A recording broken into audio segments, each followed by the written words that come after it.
ABC Sport.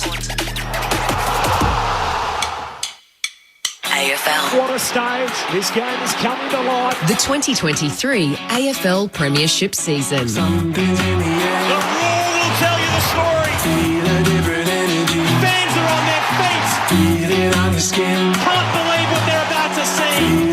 Holds his arms out wide and tells them to get excited. What a game. It's got everything. It's like Grease Lightning. It's so cool. On the run.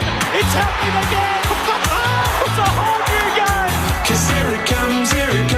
With a talk from 55. Hello. That is the cream on the cake. Sometimes you've just got to sit back and enjoy the show. And we have a thriller. To Goey, chest out. Goal. Goes for home. He's got it. Phenomenal finish. Boys, goals, brilliant. The 2023 AFL Premiership season. Kick towards the pocket. Oh, beautiful play at Mark Danaher. From 51 metres out goes bang. That is some sort of finish. Long towards Hawkins. Gathers and goes. Charging through 50 to finish. He does. Unguarded, goal square. He's got it. This is just getting good at the G. Grandstand AFL on ABC Radio. Sport Digital. And now streaming every match on the ABC Listen app. Just look for the AFL button. Something big is coming. I know.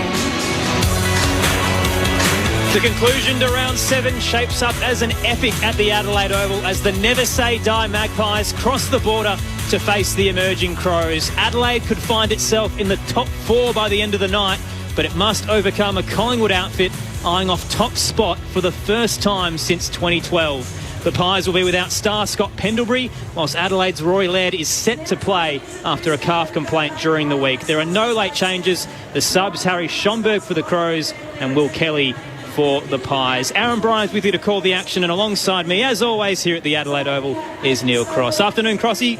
Aaron, great to be here.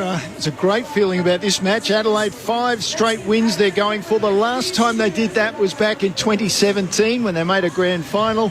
They haven't beaten Collingwood since 2016. Collingwood's won the past 6 against Adelaide, plus that, of course, you remember that draw at the MCG in 2017. So plenty to look forward to. It's got a feeling that the Adelaide Oval hasn't had for a while when it comes to the Crows.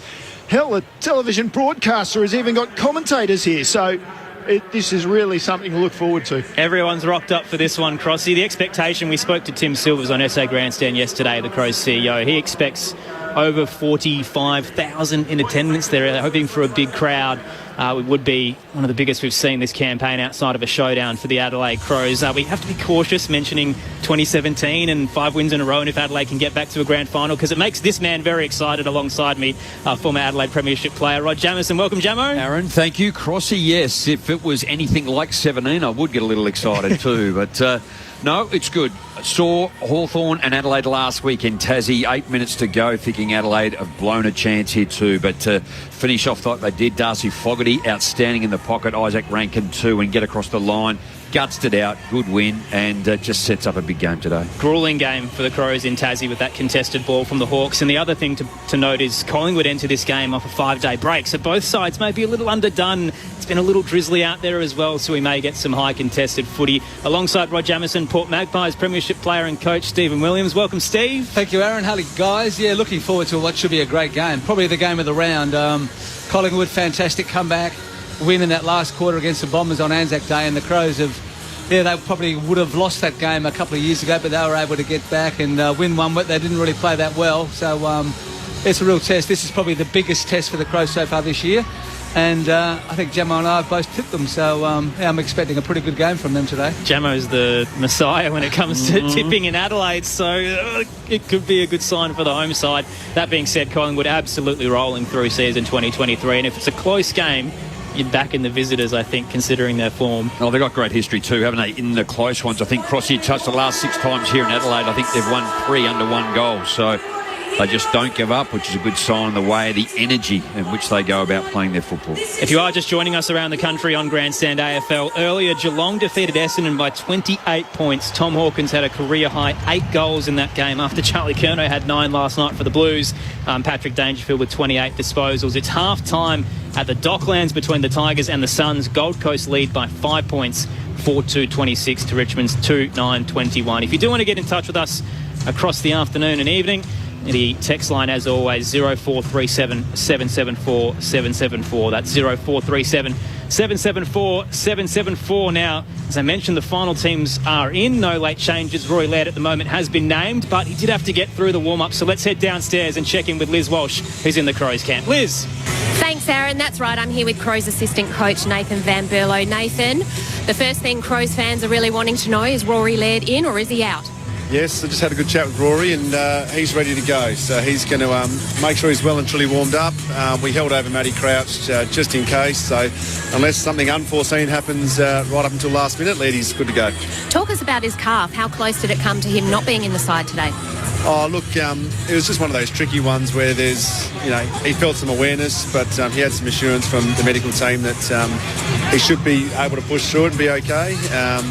So, yeah, it was just a matter of him feeling comfortable enough that he can perform with it. And he's an elite pro, Lady, so we'll back him in to get it done for us tonight. It's good news for your club because I think in the last 3 games against Collingwood, he's had 30 or more touches, so he is important. He is very important. I reckon that stat would be across most teams in the comp, with Lairdy being, the midfielder that he's become. He's a prolific ball winner for us. He does a lot of work in and around the contest, and even looking back to last week, he was really important for a high stoppage game for us to get it done in and around the clinches. So you're going in unchanged. You're on a 4-game winning streak. The feeling in the side must be good both on and off the field. Yeah, it is good. It's really good to capitalise on good form, and we've been really lucky that our team below in the SANFL have been playing some really strong footy, and competition for spots has been on for a long period of time now, which means we have to perform. So hopefully tonight's another step in that right direction where our boys can play the brand of footy that we really want to become. Adelaide hasn't actually beaten the Pies since 2016. You had a draw in 2017, and then it's been 6 losses over the next, however many years. What do you reckon is key to breaking through for that win against the Pies tonight? Yeah, look, they're a formidable outfit. You have to look forward to earlier in the week when they played their Anzac Day game. They're never out of it, and we've seen that in the last 12 months in particular. The number of close games that they've been able to win and hang in there, and exciting brand that they play. So for us tonight, it's going to be largely contest based. We're going to have to give our forwards a good chance to hit the scoreboard pressure and put the heat on them. But what you know is you're never out of it. They're never out of it. So it's going to be a massive challenge. Your first quarters have been a real strength so far this season. How important is a good start against the Pies today? Yeah, really, really critical. Obviously, if we give them a head start, it's going to be catch-up footy from there on after. But it has been a strong point of our game. So really hoping that we can test them out early. And we know we'll have to be on for 4 quarters to make it count tonight. Nick Dacos, of course, is looming large for you. How do you tackle him today? Yeah, he's a phenomenal talent. Doing some work looking at Collingwood during the week and seeing not just Nick, seeing his brother. He's a phenomenal player, and the amount of talent they've got for their midfield is exemplary. So tonight's going to be a massive challenge. Nick's going to be one that's going to be rolling for the midfield, half back, probably half forward line as well. He can go anywhere, so it's going to be a good challenge for us. Nathan, thank you for your time and good luck. Thanks, Liz. Thanks, Liz. Downstairs with Nathan Van Berlo. So then you heard the news there from the word of the Adelaide camp. Rory Laird will play today. So big news for Crows fans. Their star midfielder will be in. So no changes for them from last week's contest. Meanwhile, for Collingwood, Nathan Murphy and Taylor Adams are in for Scott Pendlebury. Trey Rusco, Will Kelly is the sub once again. Pendles is a bit of a blow for the visitors. Obviously brings a lot of experience and has really relished some more midfield time this year, Jamo. Yeah, look, 364 games too when you have a look at his average already just this year. 21 disposals, 3 tackles, 4 inside 50s, 8 score involvements, so he's all class, longevity, and uses the ball exceptionally well. I mean, Nathan Van Berlo then talks about the contested base. Went back and had a look at round 18, 2022, which is when Collingwood beat Adelaide by 5 points. This is when Rory Laird, he had 31 disposals and 20 tackles in that game. But you go back through, Lipinski out 9 weeks with a shoulder, he had 13. Sam Berry had 17 tackles. So give an indication of that game. The tackling, 107 to Adelaide, 126 to Collingwood. That is off the charts. And even if you just put a line through a couple of the games, say St Kilda, Port Adelaide, 67 St Kilda, 82 Port. So talk about a contested game. If it's anything like that again today, it'll be super tight and you need to be incredibly clean. Broke the record for tackles. Roy led that game, I'm pretty sure. And we saw a fair bit from Nick Dacos as well, that contest. He was very important in their victory. He had another 40. Yeah, 40 touches, 3 goals, 3 Brownlow votes. He's the 7th player in history to have multiple 40 disposal 2-goal games, which we saw last week when he won the Anzac medal as well, Steve. Have you seen a young junior as good as Nick Dacos in his second year? No, I remember his dad, Peter, and I think Nick's probably better than Peter. And Josh isn't too bad either, so what a incredibly talented family. Young Gary Ablett, when he came into the team, they're probably very similar sort of players, aren't they? Both played in pretty good teams and both looked right from the very start that they were going to be great players. So he's outstanding, but it'll be interesting to see. Keys has been the talk, hasn't it, that they're going to send him to Dacos to see if they can quell his influence, which no one has really had done it with a player probably of that ability. So Keys has got the aerobic ability, Jamo, to run with him and make it pretty tough for him. So it'll be interesting to see how he does handle it. Kept Adam Sard to a season-low 17 touches in round 5, Ben Keys. So it would be a favourable matchup. We'll wait and see when we get ready for the first bounce, which is about 9 minutes away here at the Adelaide Oval. Aaron Bryans, Neil Cross, Rod Jamison, Stephen Williams with you on Grandstand AFL. Liz is down on the boundary. She's darted across to the Collingwood camps to check in with them ahead of bounce down. Liz. Thanks, Aaron. I'm down here with Collingwood assistant coach Hayden Skipworth. Hayden, welcome to Adelaide. Your team arrives having played at this ground only a fortnight ago. You enjoyed success here. Does this give you extra confidence coming up against the Crows today? Yeah, it's nice that we actually get to play within a few weeks. So it's a different ground. It's a bit narrower than the MCG. So it is nice to have that fresh in the player's memory and the coach's memory.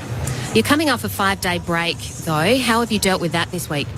It's been fine. We've had a no excuse sort of policy all year. So we've trained over pre-season knowing that this was going to happen. So we did a lot of our training 5 days apart, the big workload. So we've prepped our players as best we can. Obviously, there might be some energy levels lower late in the game, but we'll be fine. Scott Pendlebury's obviously missing today's game after that nasty poke in his eye. Can you talk us through that injury, why he can't play today, and then how you're going to fill the hole that's left by his absence? Yes, so he had like a poke in the eye, and then he ended up having to get a stitch in it during the week just to help it heal. So in the big picture, we think it's going to be a good thing for him. It breaks up his season. He's done 6 games, a bye, a rest, another 6, and then we go into the bye. So to fill his role today, it's going to be a collective. You can't replace someone that great. So the next guy in, we've got Taylor Adams back, obviously spent some time in the midfield, and we're going to need his fresh legs today. What are the Crows' strengths that you're really going to be targeting today? Well, definitely their forwards. They're so efficient going inside 50. So with their small forwards and obviously Tex and Phil Fulton, these guys up there. So ability to get back as mids to help outnumber back there and transition the ball out. But if we can limit their supply through the midfield, that's going to go a long way as well. Nick Dacos seems to be the name on everyone's lips. He comes into today's game on the back of 2 games of 40 or more touches. Obviously, there's been a lot of discussion this week about whether the Crows will tag him.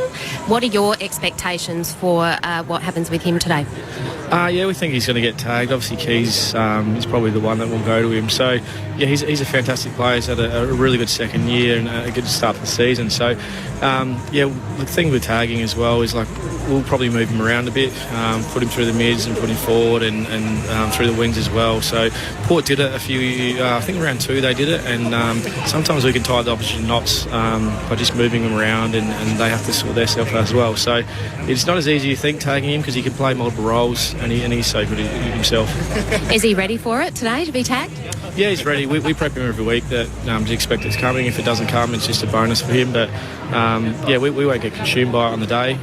He's got some strategies to deal with it, and we've got some strategies that we can implement as well to help him. Obviously, you work closely with him. Can you just give us an insight? What's the most impressive thing about Nick Dacos? He's probably, a lot of guys will have great ball use or they'll be great decision makers. He's got both offensively, so he can see things that other people don't see, and he's got the skill to hit it. So, offensively he's so gifted, and we're very lucky to have him. Hayden, thanks so much for your time. Good luck today. No worries, thanks for having us on. Hayden Skipworth downstairs with Liz Walsh ahead of bounce down here at the Adelaide Oval, about 4 minutes away if you are just joining us. No late changes. The subs, Harry Schomburg for the Crows, Will Kelly for the Magpies, Rory Laird will play for the home side. On the text line 0437 774 774, Ken in Port Augusta says good luck to the Magpies. They will probably head in as favourites, I imagine, but it's always a tough task at the Adelaide Oval when the Crows are rocking and rolling on a four-game win streak. But Collingwood could finish the round at the top of the table for the first time since 2012 and have beaten the Crows in their last 6 meetings. So it's not a great record for Adelaide, but this is a different side, and I'm expecting a really enthralling contest. Jamo, how do you think it plays out today? I think it's along those lines, Aaron, as well. I think just this is as good a chance of Adelaide have got at beating Collingwood today, the way that they are playing and what we've seen in the last 4 weeks particularly. First 2 games spoken about at GWS. Clearance work was a concern. They allowed Richmond too much and it was too hard to get it back. And then post that, they've had some really good wins against some quality sides, but also had to guts it out too again against Hawthorn. Look, the contested football is critical, and this is where Collingwood are so good. They're struggling because they don't have the ruck personnel, so they've got the second and third stringer respectfully.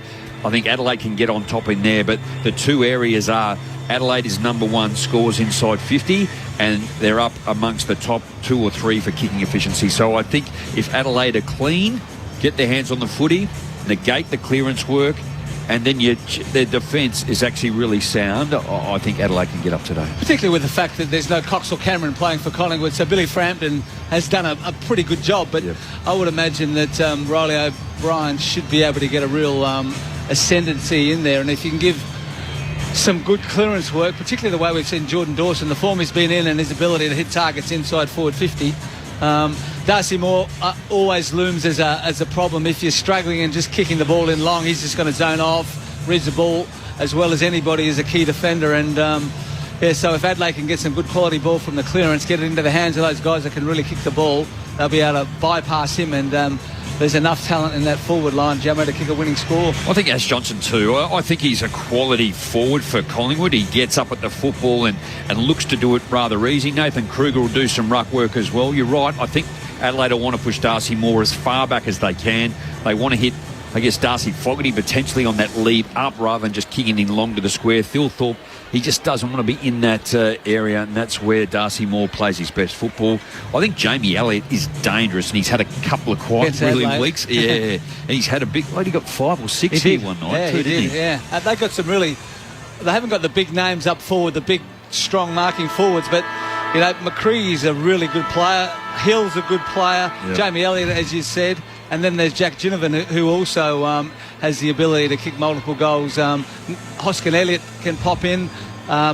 We know also that De Goey can go forward and kick goals. So there's some real talent in their forward line as well that can rotate through the midfield also.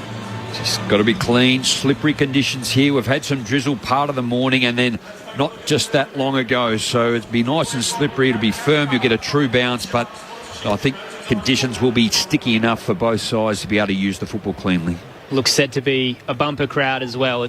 Everyone's filing in, but there's not a lot of room at the northern end on the hill. Let's check in with the conditions and the toss. Liz Walsh downstairs. Liz, how's it looking down there? Yeah, thanks, Aaron. Hello from Boundary Level, where skies might be grey, but spirits are really sunny ahead of this blockbuster final game of the round.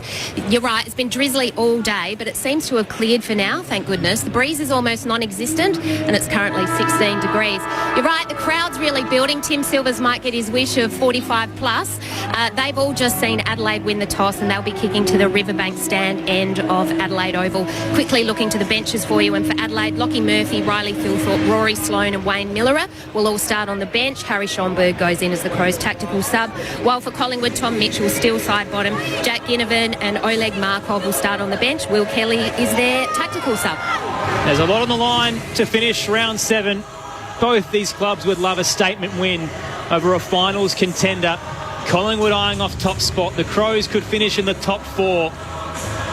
Big crowd in attendance, and hopefully the rain does stay away.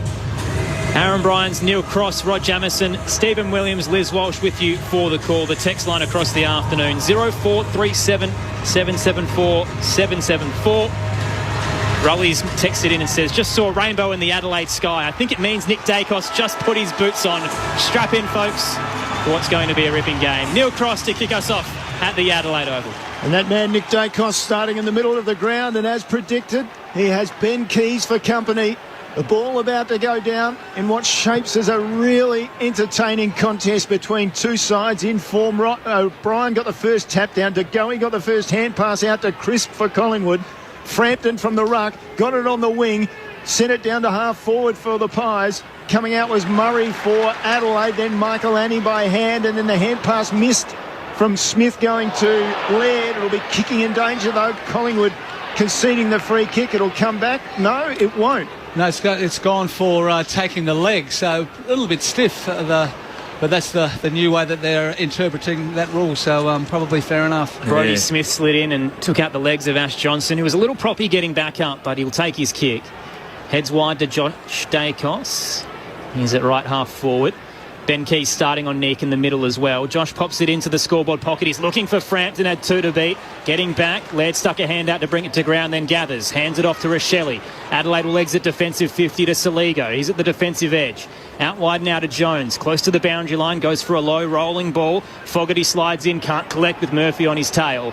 And they'll hold things up just forward of centre wing, the Magpies. No score so far. We've travelled 70 seconds into the conclusion of round 7. Billy Frampton too played at Adelaide last year. They know how tough and competitive he is, and in the middle of the ground, and he's going to stretch Riley O'Brien around it. Ball in the hands off the contest for Noble. He drives it forward for Collingwood. Over the back of the pack, Johnson picks it up. Looking for a hand pass, thought about it. Still around in that scoreboard pocket, centres it up.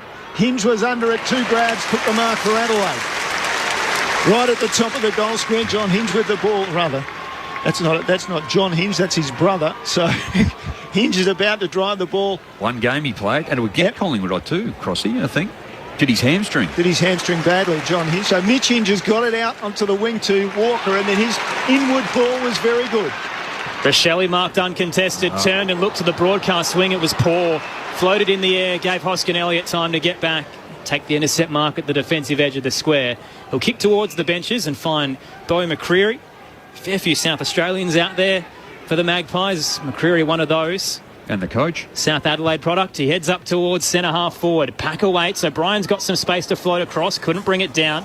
Bowled over in the contest in the end. Laird can gather. Handballs in space. Didn't favour Keys. McCreery charges through for the Magpies. Hands it forward to Myercheck. Gave it off to Elliott. He fumbled. Head over the foot. He caught in the tackle from Michael Annie. He did fall into his back late. No whistle. Duday can clear. Spiralling low ball hits to Goey. It'll come straight back in for Collingwood.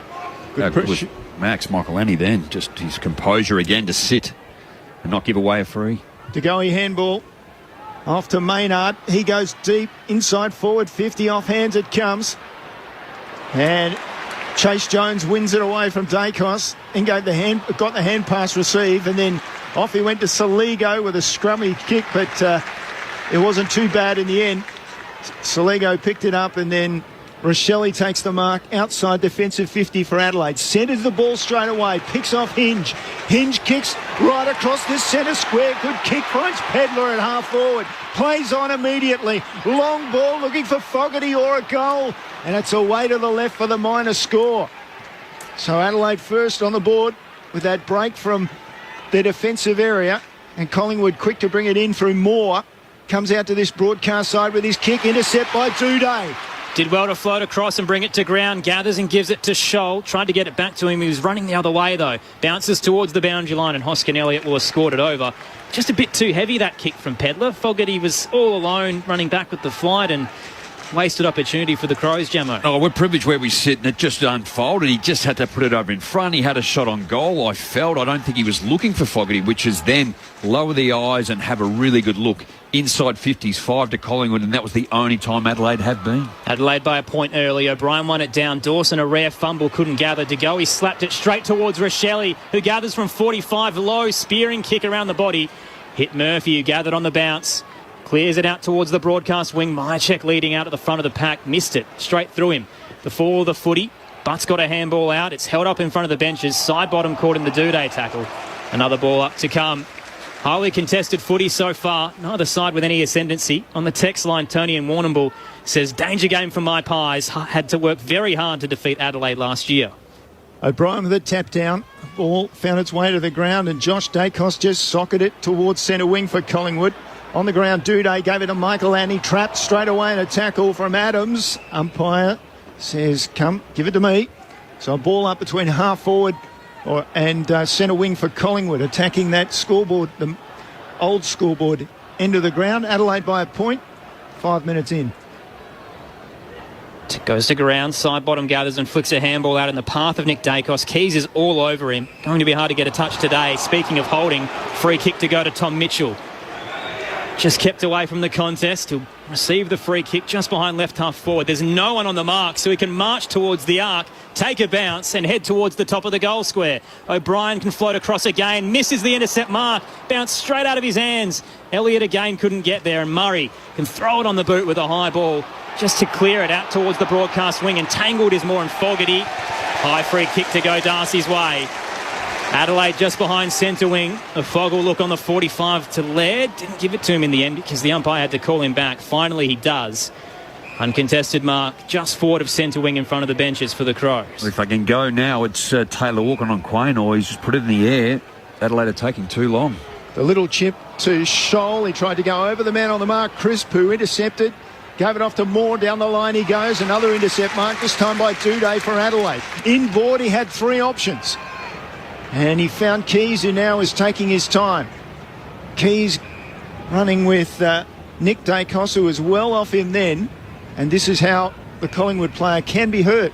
Or at least that's the theory. Dacos went back to Butts, or rather Keys went back to Butts. Down to half forward he goes. O'Brien pushed aside two and to the mark. Just on 50 at right half forward. Looked towards Duday on the right. Instead he'll centre his kick up towards Chase Jones. 3 Pies flew, no Crows did. They did well to knock it in the path of side bottom, who hands it back to Frampton. Right back pocket, some jeers from the Crows fans. He did spend a fair bit of time at the Adelaide Footy Club, Billy Frampton. He goes short to Nick Dacos at right half back. Frampton, 21 games at the Crows, then made his way to the Power. Great competitor too, uses the football well by foot. Beautiful kick down the line from Nick Dacos. Just picked out Noble. Got away from Keys. Both sides are setting up really well behind the ball, Jamo, so it's hard to move it quickly. Noble takes his time. Down the line he goes high. Adelaide with plenty of numbers. Ball comes to the front, offside bottom game to Saligo, and then Rochelle for Adelaide, and now Sloan running through the midfield. Over the top to Pedler, fumbled. Sloan followed up with the ball on the ground and socked to half forward. Maynard's got 3 Crows on him. Keys just sockers it forward into the hands of Fogarty. Kept it low for the goal. Not quite. Walker was in the square. It was a hard pass. He kept it low, skidded off and just through for the minor score. Adelaide 2 points in front. That says sum total this afternoon. 2 behinds after 7 minutes of the opening quarter. It's 2 times now that they've probably got the ball over the back, had 3 players and just couldn't complete the exercise to kick a goal. Nick Dacos plays on from the defensive goal square, hits his skipper Darcy Moore. Still just inside the defensive 50. Right in the middle. It's a dangerous kick into the square. A bit too hot for Maynard. Spoilt away by Jones. Bounces in front of Keys. Caught in the tackle from Adams. Dropped it. Play continues. Side bottom charges through, but over around the footy. Maynard gets it to Crisp. Skyward ball for the Pies. Up towards the broadcast wing. Ginnivan disposed of Duday. Bounces to the back to Scholl. He eludes Josh Dacos. Handball into Dawson. The Crows now looking to counter. Awful kick from Jordan Dawson. Straight through Keys. It was low and hard. Noble's at the back. Here come the Pies. Over the top to side bottom. Beautiful tap to Hoskin Elliott. Forward now into the path of Hill. He'll run into the Butts wall. He did well to stand his ground. The Crows defender. It ricochets out to right half forward for the Magpies. And a tackle laid. About 60 out. Collingwood kicking to the left of your radio dial, the northern end. They're trailing by 2 points. Liz Walsh on the boundary. There was an early concern for Collingwood. Nathan Kruger came from the ground. A bit of a worry about his left knee. Spent some time on the bike, but he looks good, like he's about to come back on. Dawson from half back for Adelaide. Walker picked it up below the knees, took it on, went with a long kick. It's an open goal. It slides, but Quaynor will get there and rush it through for Collingwood. 3 behinds to start the game for Adelaide, and that's the margin. Collingwood yet to score. 12 minutes in, and it's been a rip-roaring contest already here at the Adelaide Oval on Grandstand AFL. Once again, the Crows had the ball with an open forward 50, but probably the better decision from Tex may have resulted in a goal as well. Nick Dacos has kicked his Porter Mitchell out of the defensive 50. Dawson intercepted, gets it off to Walker, who can snap from 35 and capitalise. Adelaide's verse comes off a costly turnover from the young gun for the Pies, and it's on as well. Players come from everywhere. The Crows certainly wanted to let them know about it. Braden Maynard's in the middle of it all, but it's Adelaide who'll be overjoyed with their start. 1-3-9. Collingwood yet to score. 10 minutes in at the Adelaide Oval on Grandstand AFL. Your experts, Rod Jamieson and Stephen Williams. Well, we just spoke of the execution, and albeit it's hard, both teams have got enormous pressure at the moment on both ends of the ground through the middle. Some key decision-making has caused the turnover to go forward, but Adelaide, you're right, so they've had 3 opportunities. Lower the eyes, pick a better option, just slow down and consider, and that's what Taylor Walker was able to do on that occasion. Could have given the handball, but the Collingwood defenders were already anticipating, which allowed him to stop. They all ran past him, and he was able to snap truly. Is there a better snap around the body than Taylor Walker? 30% of Adelaide's goals come from snaps, so they're really good at that. Out of the middle, Dacos. Nick Dacos off the ground, down towards half forward for Collingwood. Keys, Dacos direct opponent, took the ball away with a hand pass to Sloane, then to Chase Jones, and he dropped it in short for Laird at half back for Adelaide. Out there on the eastern side of the oval. Laird pauses and then goes down the line with his kick. Murphy got rid of his man, or he was taken late. The umpire said that was okay. It was Murphy against Murphy, and it was the Adelaide version that came down with the ball. Nick Lockie Dacos. Murphy to go forward. 6 already, sorry, Crossy. Murphy inside 50 is looking for Thilthorpe, just a little bit too high. Cleared the pack. At the back, Moore gives it off. Kruger across defensive 50. It was dangerous. Side bottom in a bit of trouble. Gave it back to Kruger, who fends off Hinge with force. It was ferocious, but the clearing kick is poor. Straight to Sloane at centre half back. Intercept mark for Adelaide. Too far out to score. The former skipper heads towards the top of the goal square. Charging out Thilthorpe again. Pack crunches. Front and square coming through. Shoal weaved. Was caught in the Dacos tackle. Ball up or holding the ball. Yep. Free kick to go Collingwood's way. Nick Dacos, the recipient. He's found a way to get away from Ben Keys, but he's had to do it basically in the defensive goal square. Out to side bottom, the mark, and then down the line he goes to centre wing. Duday at the back with a punch forward. Sloane and Laird and Butts, they all combine with hand pass to Hinge, then all the way back to Millerer, then back to Michael Annie. Michael Annie off half back, goes down the line. Sloane protected well by Saligo, took the mark. Quaynor kept out of it. Sloane off the left foot inside 50. Kruger comes across in front of, well, he's made the paid the price. In the end, it's Rankin picks it up, snaps for goal. And Kruger made the mistake of coming across Fogarty, who absolutely thumped into him. The crumb went to Rankin. Outside of the right foot from 35. Adelaide have a second on the board. 2-3-15. Collingwood yet to score. 13 minutes down in the opening quarter. That's class, isn't it, Gemmo? That's what Adelaide paid for.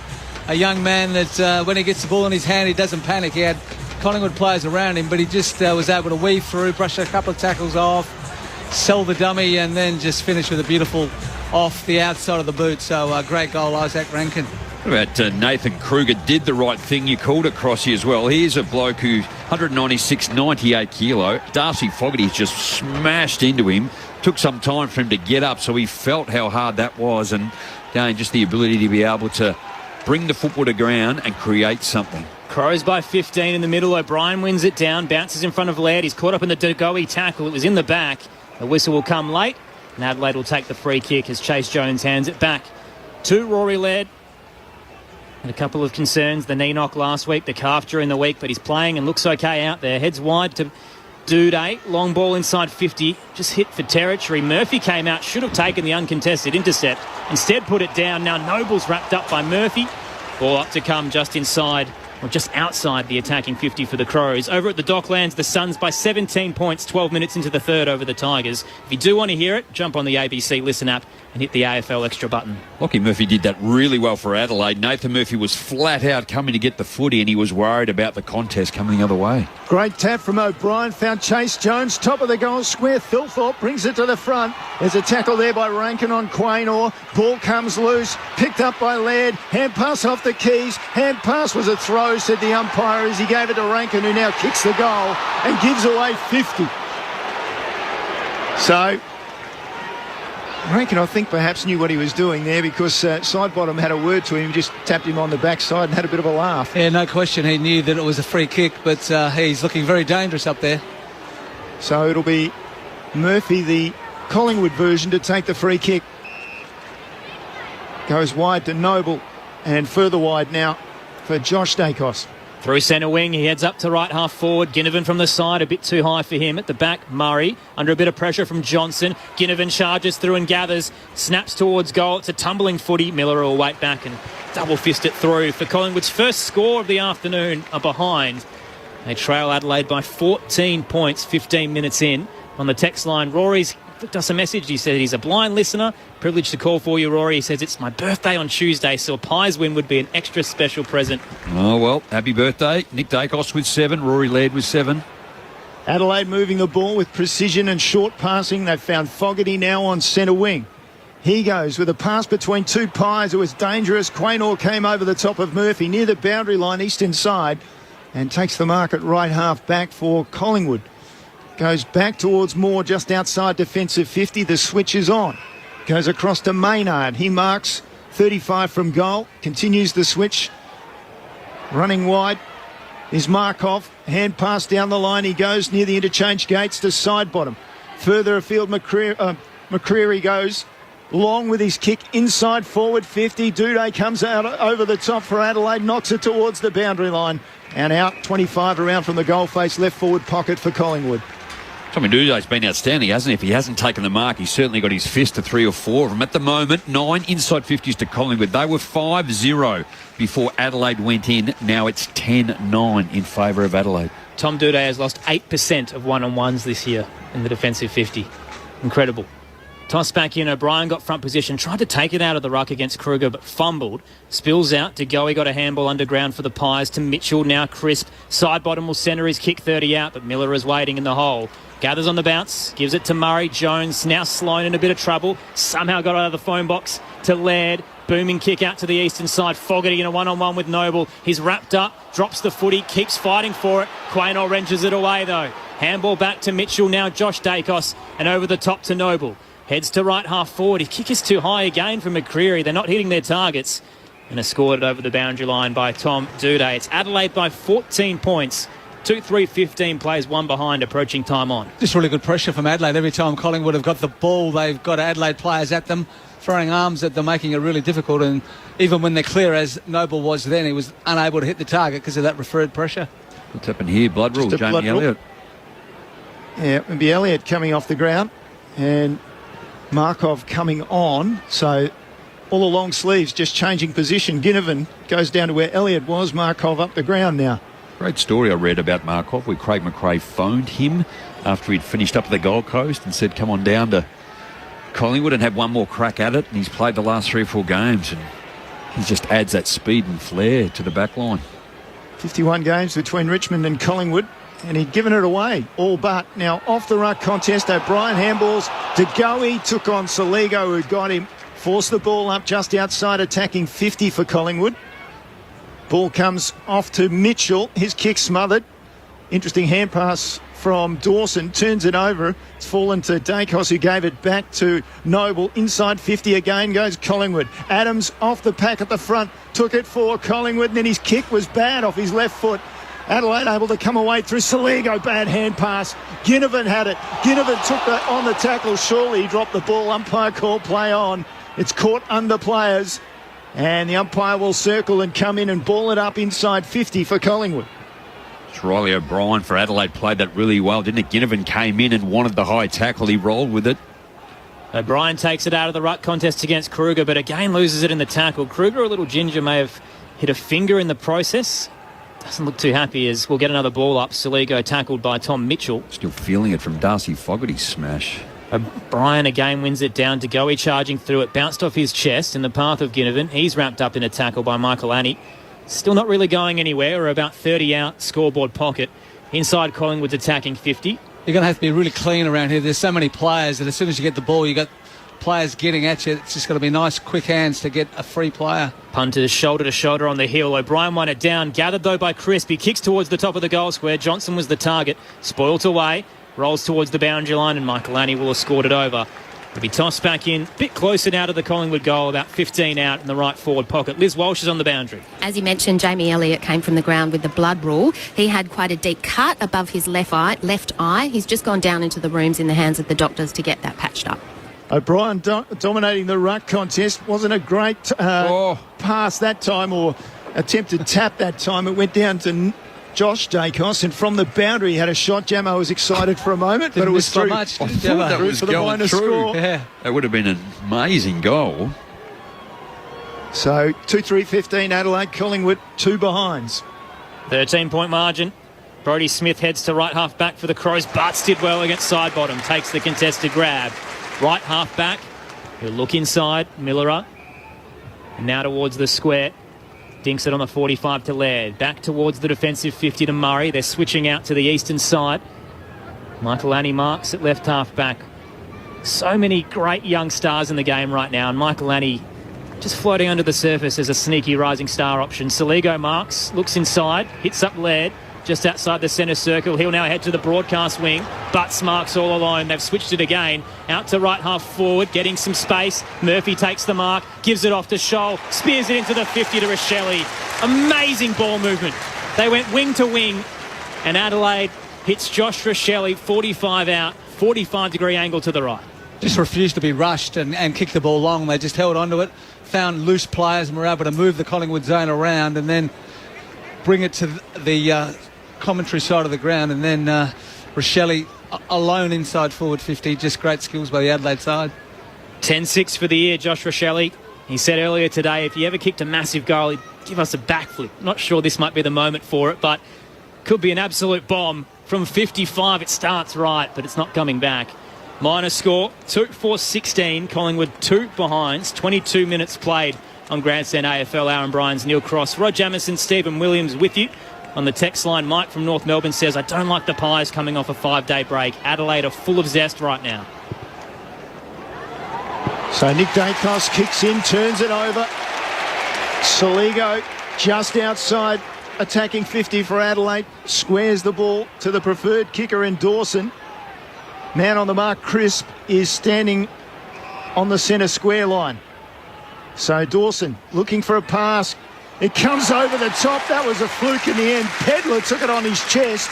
He was aiming for the lead of Rochelle. It went over his head and straight onto the chest of Pedler. That's just the ability of Jordan Dawson with his kicking. It just gets to its targets really quickly. So even though it wasn't maybe this guy wasn't his target, it just got there so quickly there was no chance for Collingwood to get across. So product of the Glenelg Tigers. Number 11 pick in 2020, Luke Pedler. In he comes and astray. Adelaide missing out on opportunities. It's becoming a little bit of a worry now. 2-5-17. The Pies just the 2 behinds. Grandstand AFL on ABC Radio Sport Digital and the ABC AFL stream. Well, the number 1 team coming into the competition when they go inside 50. And there's 1 rush behind, but 4 behinds on the ball with 2 easy misses. Collingwood exit towards half-back, gathered by Adams, who gives it off to DeGoey. Full 360 in the Rochelle tackle, but gets it out to Mitchell. Forward to Adams in the path of Frampton, uses the body, trying to shepherd it to Mitchell, who threw it through his legs. Absolute tunnel ball.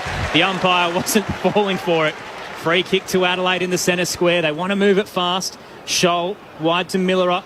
Now coming off half-back, Hinge. Heads towards the left forward pocket. Walker's his target up against Moore. Great body work from the Magpies defender. Just tunnelled him underneath the footy. Took the intercept mark in the right back pocket. Liz Walsh on the boundary. Yeah, I said before that there was a concern over Nathan Kruger's knee. He's just come from the field. He didn't even talk to doctors. Will Kelly just took his training top off and has already jumped out onto the oval. Nathan Kruger is out for the Pies. Well, that's another big loss, isn't it, too? Another big man in the ruck stocks that they need to find, and the rotation will be down. Pack mark from Thilthorpe, and Adelaide's got a chance to go inside 50 again. It's bounced over the back, and it was Murphy who sent it in there. The ball's cleared by Collingwood out to this side. Markov with the ball down the line. He goes with a kick. Showed it too much air. And Dawson, who else, came across and knocked it over the boundary line near the interchange gates. We'll get a throw in. Adelaide have had a very, very good first quarter, but only lead by 15 points thanks to some poor goal kicking. A lot of Collingwood punters felt that Trey Rusco was very stiff to be omitted from this team. It was purely structural that they kept Kruger in because he didn't play well on Anzac Day. And now he's out. Frampton's going to one out. I thought he was stiff as well. In the ruck contest, it clean bowls both rucks. At the back, Josh Dacos for the Pies. Gave it to Maynard. Handball smothered. Rankin did very well. Saligo came through. Gave it to Pedley. His handball was poor. Duday mops it up, though, at the back. Gives it to Miller in the centre square. Up towards half forward. Thilthorpe waited for it. Back with the flight. Frampton gave away a free kick. Thilthorpe gathers. Quickly looks inside. And pinpoint pass. Honours the lead of Josh Rochelle. 40 out. Slight angle to the right. That was the key to that play. He just didn't go back and wait. He just got back off his mark quickly. There was certainly a lot of room in front of Josh Rochelle, and he honoured the lead. Didn't kick the ball long to where Collingwood had their numbers and drop-off players. Just hit up the lead, and real opportunity now for Adelaide. Needs to kick this because, as we mentioned, Adelaide have dominated the game. They need to start getting some distance on the scoreboard. His last shot was too far right. This time he's been brought around a little bit on the mark, so will it work wonders for him? Kicks from 48, starting left this time. He's put too much on it to try and make amends, and it's a minor score on the other side. Adelaide 2-6-18. Collingwood 2 behinds. The game should be over, Jamo. Look, time in possession 48% to Adelaide, 35 to Collingwood. The pressure that the defence of Collingwood have been under, we've already seen 3 times where they've tried to find someone short or pick it, and Adelaide have been able to pick it off and go back over their head. Nick Dacos plays on, brings the ball in, comes off the pack. And fighting his way through was Brodie Smith, gave it to Dawson by hand. Inside 50 goes the kick again. Collingwood defenders under pressure. They do well. They got it off to Noble. Near the boundary line with the left foot down the line he goes and comes across O'Brien. Intercept mark at right half forward. The big ruckman looks around, gives a quick hand pass out the back to the kick went in there. It was a wobbly old kick but effective from Murray. And in the end, sliding in was Pedler with another opportunity. 40 out. Oh, gee, only just to the right. Luke Pedler is just finding himself in the right position. Matty Nix loves him in for the defensive work that he does. He's a monster tackler. Had 2 shots already, Jamo. Probably should have kicked 2 already. So we saw him kick some big goals from further out than this in the showdown. Collingwood just can't get out of their defensive half, and now they pay a big price. Lovely kick from Pedler. And Adelaide gets some reward for all the struggles they put Collingwood through in this opening quarter. 3-6-24 Adelaide. Collingwood 2 behinds. 27 and a half minutes in the opening term. Adelaide 17-10 inside 50s too. They're contested 34-32. We know both sides are enormously good in that area. Tackling 13 Adelaide, 19 Collingwood, but it's 5-day break. We spoke to Hayden Skipworth prior to the game. He said maybe towards the end of the game it might get willing for Collingwood, but they would have managed the team accordingly and light training, light rehab. But just at the moment, the amount of pressure that they have been under in this first quarter, if this keeps up, it's going to be a monster day for them. Just owning the ball too, 41 marks to 14, so Adelaide just putting the ball where they need to put it. Crows by 22 in the middle. One down in the path of De Goey. He's pulled away from it by Dawson. Tried to milk the free kick but didn't get it. Saligo dives in alongside Mitchell. Neither get a clean grab. Rochelle tries to pull it out. He's wrapped up by Nick Dacos. And that'll take us to quarter time. It was all Adelaide's turn, but they didn't put it to bed. The blockbuster to conclude round 7 well and truly alive. It's Adelaide 3-6-24. Collingwood 2 behinds. The goal scorers at the first break, all individual for the Crows. Pedler, Walker and Rankin. Nick Dacos has 9. Rory Laird has 11. Great to have you with us on ABC Radio, Sport Digital and the ABC Listen app. This is Grandstand AFL. ABC Listen. It's hard not to love Bluey, whatever your age. So here's your chance to take a deep dive behind the scenes. It will be an app that launches 1,000 cubbies. And this was the fun challenge, to figure out what we could use to represent things, especially like a toilet, which exists in real life, but the kids can't bring a literal toilet. I think we got there in the end with like a flower pot and a frisbee. Yes. Yeah, kids made this. The new podcast, Behind Bluey, only on the ABC Listen app. Grandstand AFL. Now streaming every match on the ABC Listen app. Look for the AFL button. Nick Dacos has kicked his Porter Mitchell out of the defensive 50. Dawson intercepted, gets it off to Walker, who can snap from 35 and capitalise. Adelaide's first comes off a costly turnover from the young gun for the Pies. Paid the price in the end. It's Rankin picks it up, snaps for goal. Said before that there was a concern over Nathan Kruger's knee. He's just come from the field. He didn't even talk to doctors. Will Kelly just took his training top off and has already jumped out onto the oval.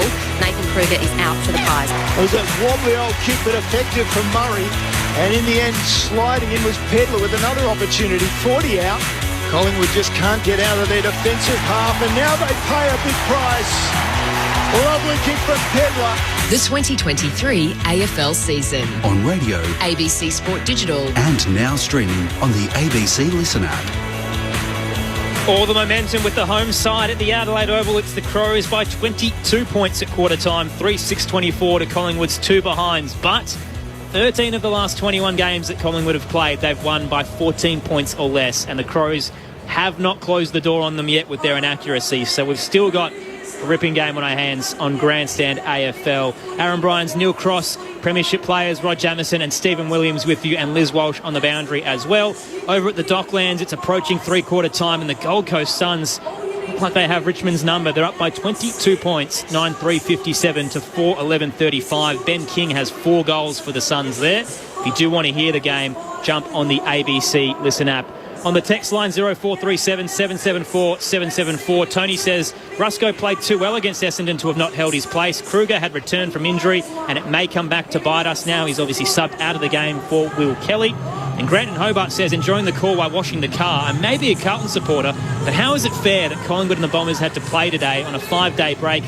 Unfortunately, I think it's part of Anzac Day and the way that it landed is that this is the final game of the round and this was the maximum break that they could afford, both these sides. Obviously, Essendon losing earlier today to Geelong by 28 points. Collingwood down by 22.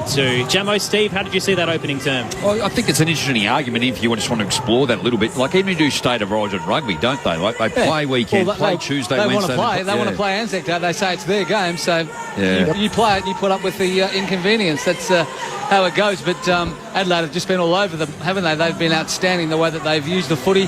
They've taken 41 marks to Collingwood's 14. The way they've moved the ball from one side of the ground to the other to find free players.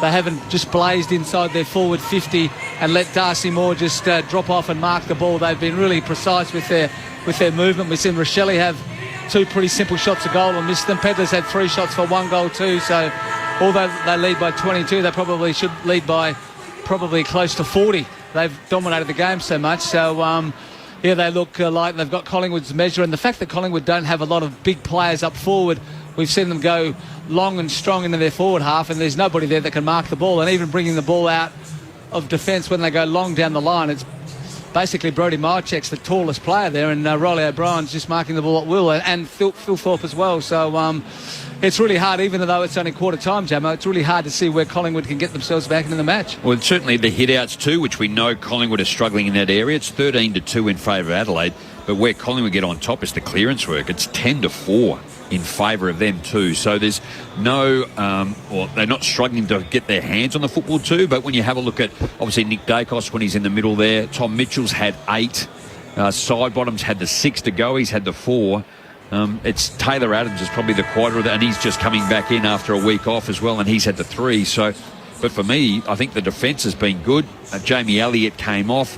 Ash Johnson hasn't had much of an impact up there. Myercheck, just prior to coming into this game, like every time they've gone to him offensively, he's never won a one-on-one battle. He keeps losing them all the time. So he's competitive, but he needs to find a way to get an easier football, or they've got to deliver better to him. He's competitive, but outside of that, he doesn't get the return. So you're looking at who should have been in or out. That's probably the area you should have been looking at. It's tough, though, isn't it? Like a forward has to mark the ball to win a 50, like a contested contest, but all a defender has to do is punch the ball away. So it's a little bit skewed in that, isn't it? Like, it makes it a lot harder for the forward to win that contest than it is just to kill the contest, as the defender has to do. Yeah, it's only one-on-one contest they're talking about too. Myerchev has yet to win a one-on-one contest, but the modern game is such that he's only had 10 one-on-one contests.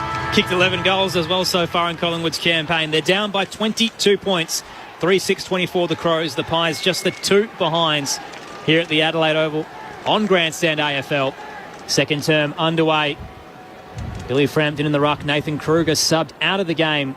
Riley O'Brien opposing him in the middle. Frampton flies early, but O'Brien wins it down. Coming through, De Goey gets it to Nick Dacos. Turned it over. Handed it straight to Chase Jones for the Crows. Off a step inside 50. Philthorpe used Quaynor as a high chair. Just stuck a knee, both hands, sat himself in the air and pulled it down. Magnificent grab. 35 out, I should say, straight in front. It's almost a plus for Ben Keys, isn't it? He's been on Nick Dacos, who's had 10 disposals, but he's going at 40%. We saw him then win the ball and just handball it to an Adelaide player. So that pressure all of a sudden on him is making a bit of a difference. Riley Thilthorpe with a long approach. Thilthorpe kicks towards goal from 45. He's starting right, and it'll be a minor score for the Adelaide Footy Club. Their 7th of the evening. 3-7-25. Collingwood just the 2 behinds. And we'll see how the Magpies can answer. Still, Dusty Moore rather, to bring it back into play. He'll pop it short and hit up Markov in the right back pocket. Markov down the line with his kick. Hinge stops that for Adelaide. Immediately inboard with his kick. Finds Dawson. Dawson thinks about a handball. And then he decides, no, we'll look now towards the forward 50. Called to play on. Elliott comes at him. Dawson runs to his left and then tries to dink a kick over the top unsuccessfully. Hinge does well to knock it out towards Smith, and then Adams fended off high. He intercepted, fended off high, and Hinge will take the free kick. May have, just a little discomforted by it. Perhaps got it in the throat. Now he just chips it just outside 50, taken by Scholl. Did he go? No, said the umpire. Now he goes, looks for Walker, off his hands, but roved there by Rochelle off a step, snaps away. Another behind for Adelaide. Just not able to finish off their work. 3-8-26, plays 2 behinds. Liz Walsh on the boundary. We've got light rain falling now, but I also just wanted to update you on Jamie Elliott. He spent quite a lot of time in the rooms getting his left eye patched up. He's back out on the ground now. But he just copped another beating too. Like, he put his head down to chase and just got Brodie Smith as Rankin plays on here. Rankin centres his kick and hits up Saligo. Beautiful counterplay from the Crows off the exit from Collingwood. This time it's straight in front for Jake Saligo, 30 out. A chance to really hurt the Magpies off that exit. It could have opened up the game really at the moment. 3-8 with just the rush. You've got Rosselli has kicked 3 behinds really easy. Philthorpe missed one too, but again, Jamie Elliott just taken in the deep one after being beat up once again. Saligo 3-3 for the year. Kicks from 40. It's awful in the wet. Caught the side of the boot. Minor score on the left-hand side. 3-9. 27. Matthew Nix, unfortunately, can only scratch his head because he can't pull his any hair out. But Collingwood have 2 behinds. The Pies last went goalless in an opening term, round 13 of last year. They did go on to win that game, though. 25 the margin in favour of the Crows. Pies come off half back from a contest. Side bottom just puts the ball down the line. Surely that's without proper intent, and that's the way it's been ruled. So turnover at half back for Adelaide. Michael Lanny takes it, standing outside the boundary line. Just highlights the pressure, Crossy, too. He had nothing else to go to. Collingwood had pushed back behind the football with the numbers, and they kick up the line. Nothing there. Philthorpe, great mark. And then inboard straight away to Saligo. Saligo inside 50, a 3-on-1. Collingwood come away. Murphy takes the mark, flares it out to the eastern side of the ground. Hoskin Elliott, perhaps his first touch of the afternoon. Adelaide are just doing so well in holding Collingwood up. We've seen Collingwood over the last year or so just run and gun and move the ball back quickly, take chances, but They're not able to do that today. Heads along to Myercheck. He was bumped out of it by Butts in the air. Spilled to Mitchell, who gave it to Myercheck. Off a step, hits up Bobby Hill. Centres his kick on the lead out. Went straight through the hands of Elliott. Collingwood, that would have been a beautiful entry, and they've somehow mucked it up. And here comes the counter. Out to the broadcast wing for the Crows. Murphy had plenty of real estate to run into. Kick up to left half forward, hits Rankin. He turns into the left forward pocket. Walker in a one-on-one with Murphy. Bumps him away from the contest. It spills to the back and over the boundary line in the left forward pocket for the Crows. That was some quick transition off half back. Adelaide just look electric so far tonight, Jamo. Well, if you're an Adelaide supporter, you just sit back and we said, what's going to win the game from? One, it's going to be execution, and you're so good in front of goal, and at the moment, they're not doing either right. But they're that far in front. They look that much better than Collingwood that it looks like it's only a matter of time. Ball off the ruck contest. Crisp just sunk the slipper. Only got as far as Laird. Slipped the hand pass to Soligo. Taken down in a tackle. Thought he had his hands free initially. So did the umpire. De Goey will receive the free kick for Collingwood. About 45 out, straight out from his own goal face. Hooks the ball looking for Elliott. Oh, Michael Anning was buffeted away and still got hands to it and took it away. Now it's in the middle of play. Chase Jones with a bit of time warp. The jump to the left and then kicks long to the pocket. And then out of bounds. Nathan Murphy going back for Collingwood. Knocks it out in that scoreboard pocket away from Rankin. Adelaide are hot everywhere except on the scoreboard. Oh, you'd almost say Collingwood are out on their feet here, yeah, aren't they look like the dam is just about to burst. Michael Anning kept Luke Bruce goalless last week. I think he's only had 2 goals kicked on him across the campaign. Frampton gets away from Walker, double tap down from the boundary throw-in. Gave it to Mitchell, then off to Kelly, the sub, who just put it straight over the boundary line with a poor disposal. We'll get another boundary throw-in. Adelaide up by 25 points, 3-9-27. Plays 2 behinds. Fran from Melbourne's flicked us a text, says, go Pies. Got the telly on, got the sound off and listening to you. Good to hear, Stephen Williams. Got some fans out there, Steve. Yeah, it's good to hear, hey? Toss back in. Not surprised. Walker wins it down, looking for Laird. Head over the footy, bounced off Nick Dacos. Somehow got it to Rankin, though. He kicks for goal. Minor score on the right-hand side. Adelaide 3-10. 28. They're slowly increasing their lead at the Adelaide Oval. Collingwood still just the 2 behinds. They've moved it out to the right back pocket. Still side bottom. He battled the flu during the week, has the footy. Side bottom backs up, still inside defensive 50 for Collingwood. Down the line, he's forced to go with the kick. Crisp will look around and realise he has to go.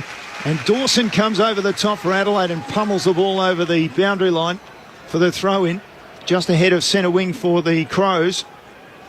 It's not going to do the trick, that kick, Jamo. Is it down the line? There's nobody to mark the ball. Collingwood need to take some chances and look to move the ball through the middle of the ground. Off the ruck contest, Laird was good.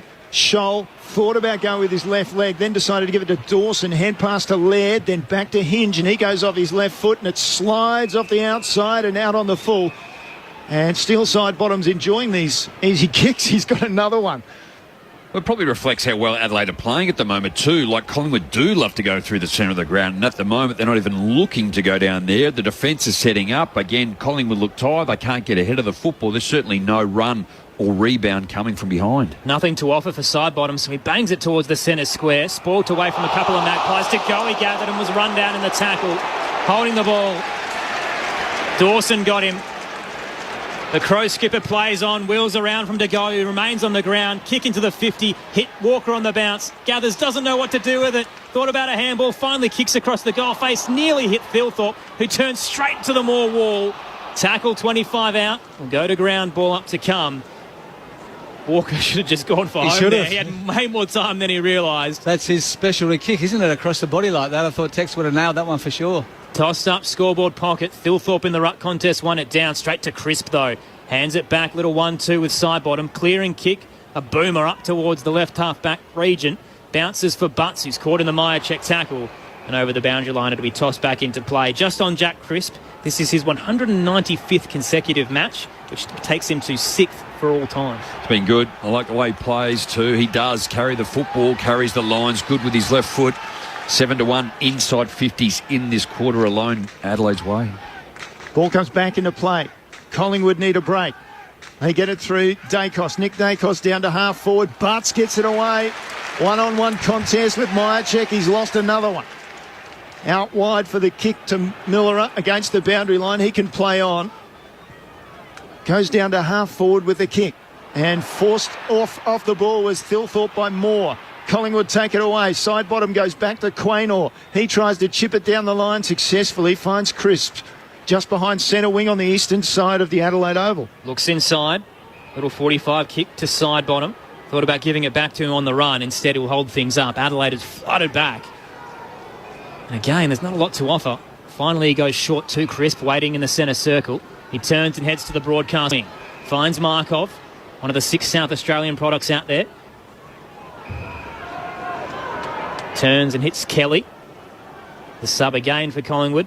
This time he'll have plenty more minutes after Nathan Kruger was removed from the lineup in the first term. He heads to the right forward pocket. Kelly's kick is long. O'Brien floats across. Takes the intercept mark over the top of the pack. They need him to capitalise on the mismatch this afternoon, and Riley O'Brien has certainly done that in the wet so far. Tough when it's on the bench, but Johnson, McQuarrie, Elliott, Dacos, Noble, Frampton, Adams, Ginnivan, no touches this quarter. Well, it looked like Dawson had stopped that mark solid. In the end, a couple of hand passes later. Dacos, that's Nick Dacos, goes into the forward pocket with a kick. And going back with a flight, Hoskin Elliott knocked it away from Murray. Crowd not happy with that either. Thought maybe he was interfered with by Hoskin Elliott coming back with a flight. But he was going with the ball and with his eyes on the ball. So right behind the behind post in the left forward pocket for Collingwood. Ball comes back into play. Holding, it'll be against O'Brien. Frampton's got a free kick. He was trying to get to the ball, and he said you had your arm around him. Not much in that one looking at the replay, but honestly, this looks like the only way Collingwood could possibly kick a goal. They just haven't looked like it, Gemmo. No, it's been... They are, and when you just saw then, I think Dacos just tried a big screw punt just to try and create something to get it forward, which is the one that you're actually talking about, where Nick Murray tried to take the mark or was interfered with too. Billy Frampton should kick this. 1-1 on the season. Frampton comes in, kicks the goal. Collingwood fans go up. There are some here at the Adelaide Oval. For the Crows, well, they're disappointed. They've given up a goal. Finally, 11 minutes into the second term, and Collingwood has a goal on the board. 1-2-8 plays Adelaide 3-10-28. It's amazing how little incidents in a game. Like looking at that, Riley O'Brien's just got an arm against Billy Frampton. There's no way is that a free kick, but all of a sudden it's given Collingwood their first goal, and things can change. Billy Frampton's got a big smile on his face too, and just gave Riley O'Brien a big smack on the backside once he'd been given the free. As Michelle says on the text line, never write the Pies off. A 28-point recovery last week, and Adelaide certainly left the door open for them. It's only a 20-point margin because of their inaccuracy. Johnson into the ruck. They just need a spark, Collingwood. Is that goal going to be it? Ash Johnson, the Sturt product, up against Riley O'Brien. Both stay down. O'Brien smashes it forward straight to Mitchell, though. Gathers for the Pies, kicks around the body. Hit and hope that bounces over Ginnivan. He can gather, though, as he was shepherded by a couple of players. Kicks towards the top of the goal square. Meyer checking a one-on-one. Couldn't take it. Spills down to Miller. He knocks it into the right-hand goalpost for a minor score for the Magpies. 1-3-9. Adelaide 3-10-28. 12 minutes in. Aaron Bryans, Neil Cross, Rod Jamieson, Stephen Williams with you as Miller plays on and heads long to the eastern side. Contest over there with sliding in was Maynard. Couldn't get it. Adelaide took it away. Pedlar. And then Maynard followed up and he dragged down Chase Jones. Hand pass was there, but Chase Jones was taken too low, said the umpire. So tackle slid down from Maynard. It was a really good effort by Maynard, though, just to stop the flow of play, even though we gave the free kick away. Inside, and then Superman dive from Pedlar. Took the chest mark. Then he hand passed it off. And Duday with the long kick forward for Adelaide. Ball comes off the pack, straight to Soligo. Couldn't get a good kick away. Chris was caught. He didn't have two hands because one of them was being held by the Adelaide player in Soligo. And he's got a free kick now. Hands it off straight away to Hinge. Hinge inside 50, kick smothered by Ginnivan. Tried to soccer it. Hinge picked it up instead. Gave it off to Murray. Tried to get around Ginnivan. And then gave a hand pass out forward, looking for somebody, finding nobody except a Collingwood Guernsey from Josh Dacos. And they'll come away through Noble. They've had an absolute meal of that, the Crows. And Collingwood finally get away with it after some horrendous footy in the middle. Elliott over the top, sliding in. Adams takes the mark close to the boundary line on return from suspension. Not a lot of options ahead again as Adelaide set up a zone. We'll look inside. Just the required 15 to Tom Mitchell. Called to play on. Had to get around Murphy. Bowls him over on the kick. Heads up to right half forward. Sloan cuts it off and escorts it over the boundary line against Josh Dacos. 19-point lead to the Crows. They dominated the opening term. Incredibly inaccurate. And Collingwood starting to find some life. Big crowd, overcast conditions. The conclusion to round 7. Toss back in. O'Brien charges forward with the double tap down. Tried to get it to Sloan. Josh Dacos read it best. Handball off to De Goey. Turned straight towards Laird. Realised he was in trouble and walked it over without any pressure. Fans aren't happy, but we'll get a boundary throw in. I don't know if they're going to have that rule. I think that was absolutely no intent to keep the ball in. Anyway, the ball's been thrown in by the umpires. And this time Sloan backslam. And he was taken high initially by Johnson, who helps him back to his feet, thinking, oh dear, what have I done? So Sloan will take the free kick for Adelaide off that ruck contest. Looks down the line. Goes high. Dawson buffeted out of it. Umpire said play on. Moore came in on him. Walker took it off the pack. Gave it away to Scholl. Into the forward pocket. And there's a good mark going back there with the flight by Nathan Murphy, the Collingwood defender. So he's in the right back pocket. Called to play on. Ball smothered off the boot by Pedler. He looks around at the umpire and he said, why did you call play on? He was probably stiff, wasn't he? Yeah, why did he call play on? I don't know. Not sure. Sometimes the umpires, I think they know rules that we don't. Well, I think he thought, the umpire may have thought that was a out on the full decision, and therefore when he stepped back into play, he said play on. Toss back in. Walker won it down. Slapped it to Fogarty. He's mauled. 3 tacklers bring him to ground. Ball up to come 20 out. It's like trying to bring a lion down, isn't it? It is. I think Collingwood have actually ramped the pressure up the last probably 5 or 6 minutes. Yeah. They're really seeing that if they're going to get back into the game, this is probably the opportunity. Walker up against Frampton again. Neither got a clean tap. Dawson comes through, hands it to Laird. Bowled over. He kicks it straight up. It'll sit in the top of the goal square. No one knew where it was falling. Bounces to Moore in the end. Handball in the path of McCreary. It's towards the scoreboard pocket. What will the decision be? Deliberate. Free kick Adelaide. Murphy will take it in the scoreboard pocket. He's a left footer. So all he has to do is come around here. On the tight angle, Lockie Murphy. Only 1 goal for the year. Runs around and hits the belly of the ball. It's straight up. It'll sit up 20 out. Dawson flies straight through him. O'Brien's kick smothered at the back by Mitchell. Spills out to Pedler. Wrapped up by Crisp. Mitchell can clear it with a volley off the deck. Collingwood now at left half back. McCreary just keeps soccering it forward for territory. The race is on. 2 against 1. Murray gathers. Johnson brings him down. McCreary soccers again. This time it's in the path of Hill, who can gather from 45. Take a bounce in the left forward pocket. Dribble it towards home. It's across the face. They did absolutely everything they could to get it from end to end, Collingwood, but they could not finish. Minor score for the Magpies. 1-4-10, Adelaide 3-10-28. 18 minutes in. Dangerous exit to the broadcast wing. The Pies have the outnumber. Quaynor should have taken it, knocked it to ground. De Goey with a low ball inside 50. Myercheck gathers, snaps to the open goal and makes them pay. The Magpies with a 7-point play. They're now up by 12, or down by 12 points, I should say. 2-4-16, Adelaide 3-10-28. As we hit the 18-minute mark of the second term. Liz Walsh on the boundary. There's been a bit of a worry down here with Nick Dacos. He came from the ground, has had his left calf kind of worked over by the trainers. He looks okay, but he's still sitting on the bench at the moment. Bit of a change, Gemma. A bit of a transformation of the game. Collingwood with that goal from Billy Frampton just gave them a little bit of impetus, and now they've ramped up their tackling pressure, their intensity around the footy, and after a game that Adelaide should be well in front, all of a sudden it's just a 2-goal game and plenty of time. We saw the first quarter. Collingwood tried to go 3 times out of defence. Poor option, poor kick. Adelaide just tried to do that again. There was no reason to do it. Collingwood just had the numbers. Dawson off the ruck contest, turned it over in a tackle taken by Mitchell, and he sends it long for Collingwood. Inside forward 50, ball to ground. Picked up by Hill, lost it. Back to Adams. And then Tom Mitchell was taken down.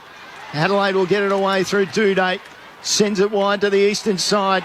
And going across there, Murphy. Oh, he crashes, sliding. He was just about to get up and he got into the fence. And he's very slow to get up now as a quick call to the trainers. He's okay by the looks of it. But certainly that on the slide out there, that fence comes up pretty quick. Those LED panels haven't got too much give in them. No. Toss back in. Frampton wins it down to the bootlaces of Ginnivan. Got it in the path of side bottom. Kicks around the body looking for Myercheck. Butts brings it down. Myercheck charging onto it. Murray cut him off. Brought to ground, maybe without the footy. Play continues. Held up in the left forward pocket for the Pies. Will get a ball up right in front of the left-hand behind post. Adelaide by 12. Collingwood has a sniff in the second. Tossed up, Frampton slaps it to keep it in play backwards to Saligo. Hands it off to Sloane, kicks for territory. This is a rolling over the boundary line, but it was smothered, so it will be a boundary throw-in. 40 out, left forward pocket, Riverbank stand end for the Collingwood Footy Club. Well, we're not surprised, are we, that they would come back, though we know that that's the side that Craig McRae's got this team doing, but just at the moment, the energy that's going to be taken to get it back to where it is, they didn't even look like that was going to happen in the first quarter. Oh, Phil Thorpe half volleyed the ball out of the ruck contest, but then gave the hand pass away. Still side bottom's kick was smothered. Gets a foot to the ball now. Mitchell's kick was smothered. Frampton just belts it forward. And Dawson calmly handballs it off to the long kicking Smith for Adelaide. Clears the area to centre wing.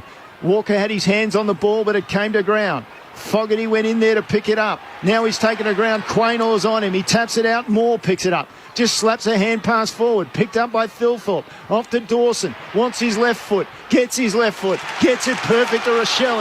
Inside the centre square. Rochelle comes to the broadcast side and finds Hinge. Hinge inside 50. Sloane goes back. Can't get there. Keys almost took it on his chest. Still the ball's in.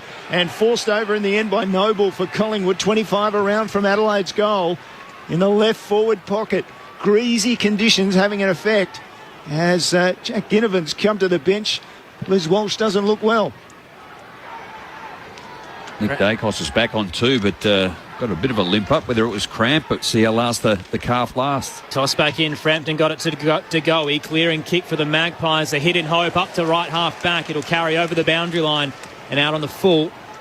Murray retreats back. Hits Smith on the logo centre wing. Broadcast side. Booming kick. Up into the 50. Packer waits. Fogarty with the fly. Lost it in the air. Front and square. Head over the footy. Pedlar's bowled over. No free kick. Josh Dacos can gather. He exits. Again, just goes long in hope. Sitting back with Smith. Gives it to Murray for the Crows. Now Miller forward to Laird. Bounces off Hoskin Elliott and over the boundary line. Over at the Docklands, the Suns lead Richmond by 15 points. 14 minutes into the final term. 10-3-63. Plays 6-12-48.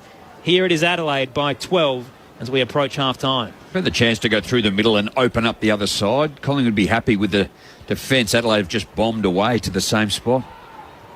Dawson at the bottom of the contest off the ruck, gave a hand pass out. Thilthorpe tried to sneak one out to go. He got it, tried to get it to Mitchell and then got it to Nick Dacos. Interesting hand pass off to Frampton. Cleared the area down to half forward. Jamie Elliott's out the back. Duday's with him.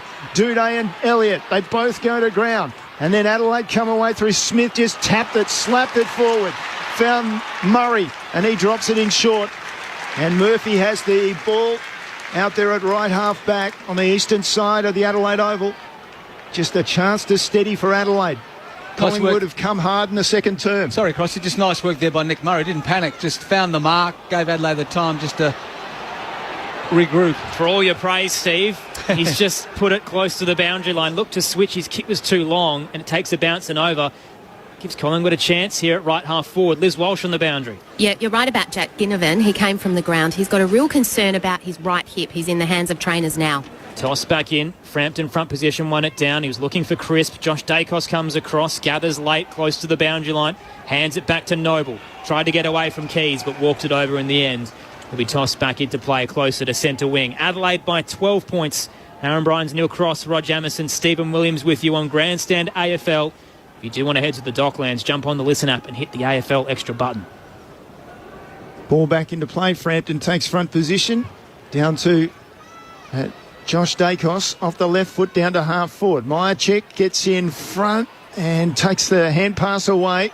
Nick Dacos met heavily, picked up by Adams, inside to Crisp, sidestep, then to Hoskin Elliott, and then he gave it out to Mitchell for Collingwood, and then it was dropped straight away by Crisp. Can't get a kick to it on the ground either. Still he fights on, as does Elliott. Adelaide have numbers, and Saligo comes away. Good hand pass, finds Fogarty, and then he finds Smith. And then Adelaide clear it out towards Walker near the logo on centre wing. He'll try and get it to the boundary, and he can't quite succeed. Picked up by Moore for Collingwood. They'll come the other way. To Murphy, now over the top to Markov. Looks up to left half forward. Spots Adams. Hits him on the chest. He wants to turn and go. Sidesteps in the end with a dummy. Gets around Dawson, but his kick is poor. Hits Laird, who tells everyone, settle down. Incredibly contested footy at the moment, but the tackling pressure was immense from the Crows there in defensive 50. Just execution again. Just going to labour the point in the first half. Adelaide have been really wasteful. Speaking of execution, Laird just popped it up the centre wing and Moore floated across to take the intercept mark. After telling everyone what to do, he committed the cardinal sin. Collingwood have the footy behind centre wing. Still a fair few minutes in the second term. 2-goal game. The Pies skipper heads up to half forward. Packer waits. It clears everyone into the 50 and Murray's at the back to take the intercept mark for the Crows. Nick Murray heads back where it came from, up towards Fogarty against Moore, who slaps it. The double fist over the boundary line in front of the Max Bashir stand. On the text line, Ray in the Riverland says the only way to watch footy now is to watch with the TV screen on and listen to the ABC radio. And a bottle of red. I like that combination. What's for dinner as well? In today's weather, yeah, sure. Ball comes back into play. Thilthorpe gets it to the front. Frampton follows up, so does Thilthorpe. Quick hand pass out, found Chase Jones. Jones looking for Walker right on the 50, took the mark away from Murphy. Walker looks inside, spears a pass. It's knocked away by the Collingwood defenders to Steele side bottom. He's taken down. Hand pass forward though. To go, he picked it up. Slipped it to Crisp. Through the centre of the ground he runs. One bounce. Two. It comes back just as he got the hand pass to Nick Dacos. He was taken in a tackle and the kick was Australian. Butts diving in. Took a strong defensive mark, 30 out, with Adams approaching him. Adelaide breathe again. There was an opportunity, perhaps the first of the afternoon, for Collingwood to stream through the corridor. Could have easily been towered up. His kick is so poor.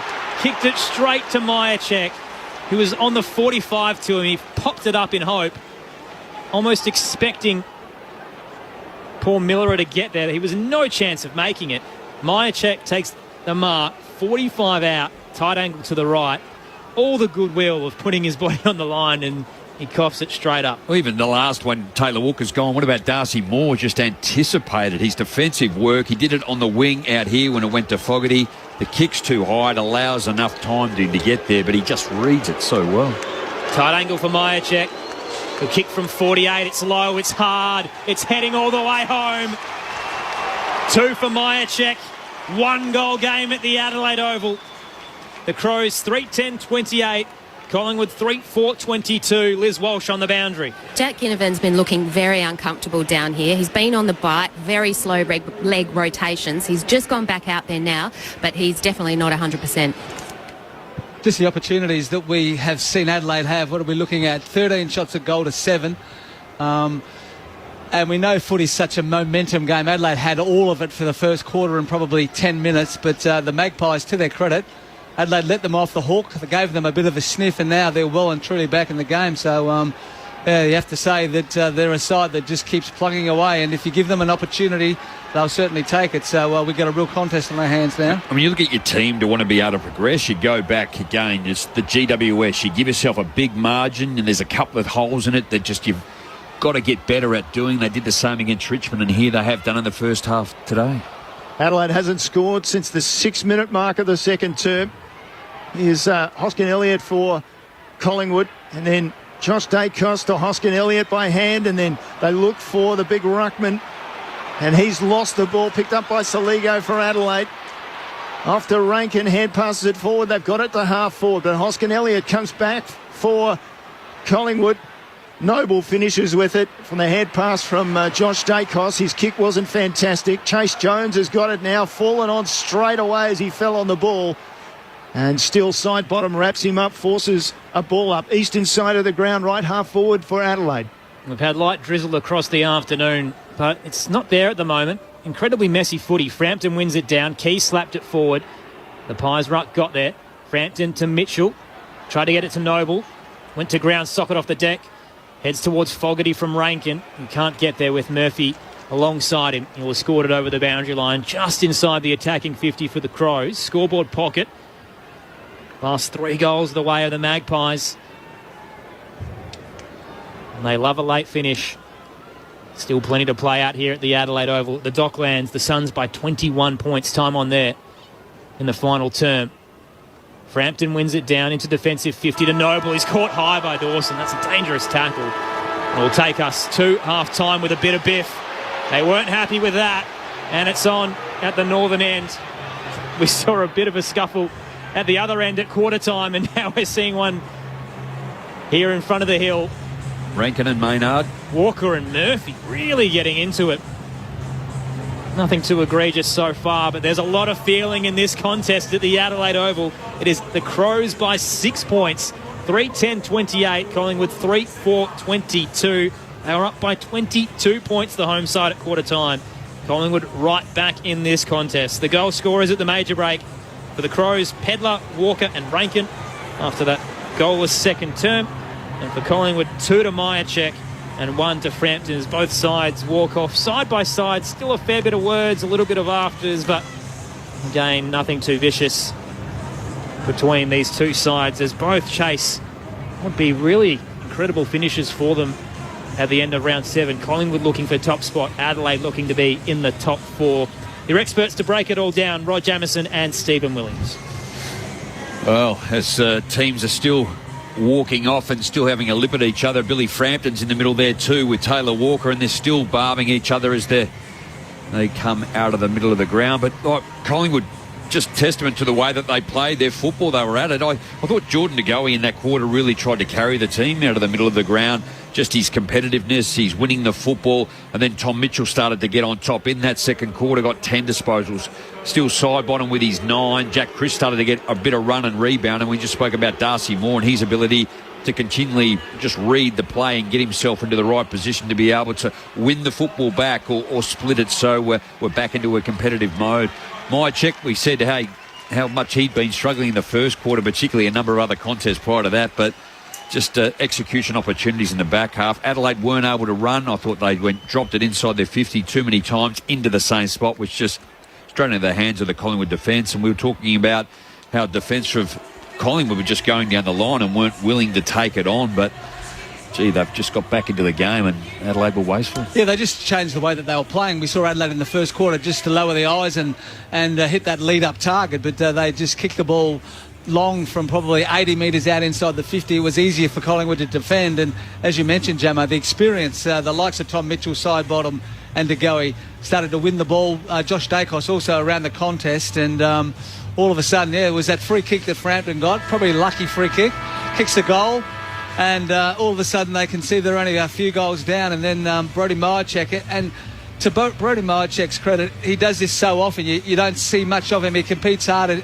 and nothing much happens, and all of a sudden, because he just keeps having a crack, things start to open up for him, and he's kicked a couple of goals, and Collingwood would go in now at half-time knowing what a fantastic record they have in running sides down, and Adelaide would have that little man on the shoulder now saying, well, we had the opportunity to put this game away, we didn't do it, and we know we're playing against the best team in the competition that just keeps coming at you. So looking forward to a really exciting second half of footy. So Nathan Kruger out of the game. Jamie Elliot's only had the 2. Ash Johnson has only had the 2 at the moment. Jack Ginnivan is now on the boundary with a sore hip. So they've just had to manage themselves through injury or being out of the game for minutes or moments, which is always tough in terms of rotation and settling down your forwards whilst working against the first probably quarter and a half where it was just pretty much all Adelaide. But I think Craig McRae, we know what he'd say, boys, just look what we've done in that second quarter. We've chipped away, we've come back at it.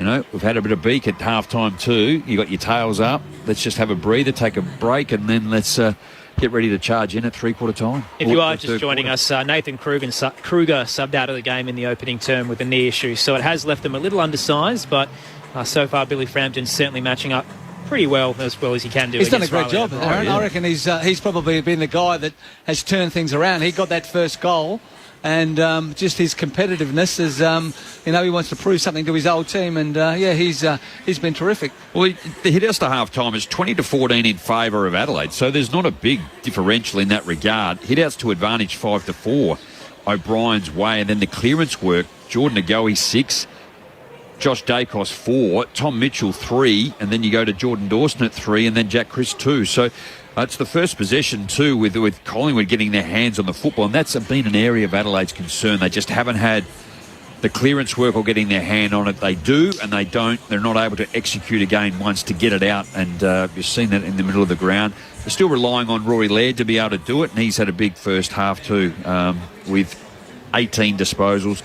Jake Saligo doing really well. Dawson's got it, but he hasn't really penetrated in, and Mitch Hinge off the back has been okay as well. Nice to see Josh Dacos take over a bit as well. For all the talk that, Nick is this star in the making and he's going to be the face of the game, Josh is still having a pretty good season. He's averaging 27 disposals per game. He's got 15 at the half, and clearly Ben Keys was going to go to Nick rather, and limit him a fair bit, and Josh has taken that advantage to be the focal point of their midfield. And Ben Keys has only had 3 disposals himself and hasn't impacted the scoreboard. So even in a negative role, he hasn't had the role.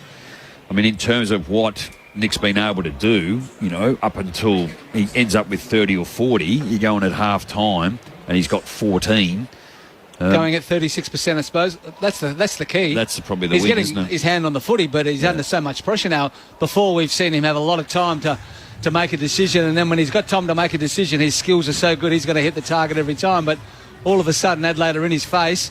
We've seen him be knocked over and tackled hard, and all of a sudden, it's a bit tougher. So they put some work into him. Full credit to Adelaide, because everybody else has just said, well, we can't afford to tag him because we've got to do our own thing. But Collingwood is so much better when Nick Dacos is calling the shots. Nick Murray too, Jordan Butts. I think they're really good in those key defensive posts, but we saw late then just that Jordan Butts kick, which allowed Mychek to have a shot on goal. Lockie Murphy, great defensively. Fogarty's only had the one behind. Taylor Walker has kicked the one goal early in that first quarter. And Luke Pedler and Josh Rochelle, 3 behinds, and all 3 easy misses. Yeah, that's the thing. You look back on that now, and now it's hard for those guys to get a kick, isn't it? But they were all over Collingwood, and you just have to hurt them when you get the chance. Full time at the Docklands, the Gold Coast Suns have handed Richmond their 5th straight loss. 11-6-72 to 6-12-48. Just looking at some live shots of Damien Hardwick. He's filthy. I bet. Did you pick that one? I didn't pick that either, Jam. I said we're not going to have such a good week this week, I don't think. And without Tuke Miller. That's why if Tuke Miller had been playing, I would have gone the Gold Coast. So Richmond again got lost on the way of the Docklands, is that right? Most importantly, the Survivor tipping competition in Corbin and Ben, we were down to the last 3. Yep. Myself, Tim Verrill and Craig Davis have been picking the same teams over the past couple of weeks. We finally all went different. Craig picked Richmond this week, so we're down to 2 now, and one's been eliminated. In terms of the stats there as well, Ben King had 4 and 4 in terms of their midfielders. Noah Anderson had 32 touches and a goal. Tim Taranto with 32 as well for the Tigers. I'll give you a bit more of a breakdown in a moment and some scores from around the country. Here at the Adelaide Oval, it is the Crows by 6 points against Collingwood at half-time. 3-10-28, plays 3-4-22 on ABC Radio, Sport Digital and the Listen app. The second half coming your way in a moment. But for now, let's get the latest from the ABC newsroom.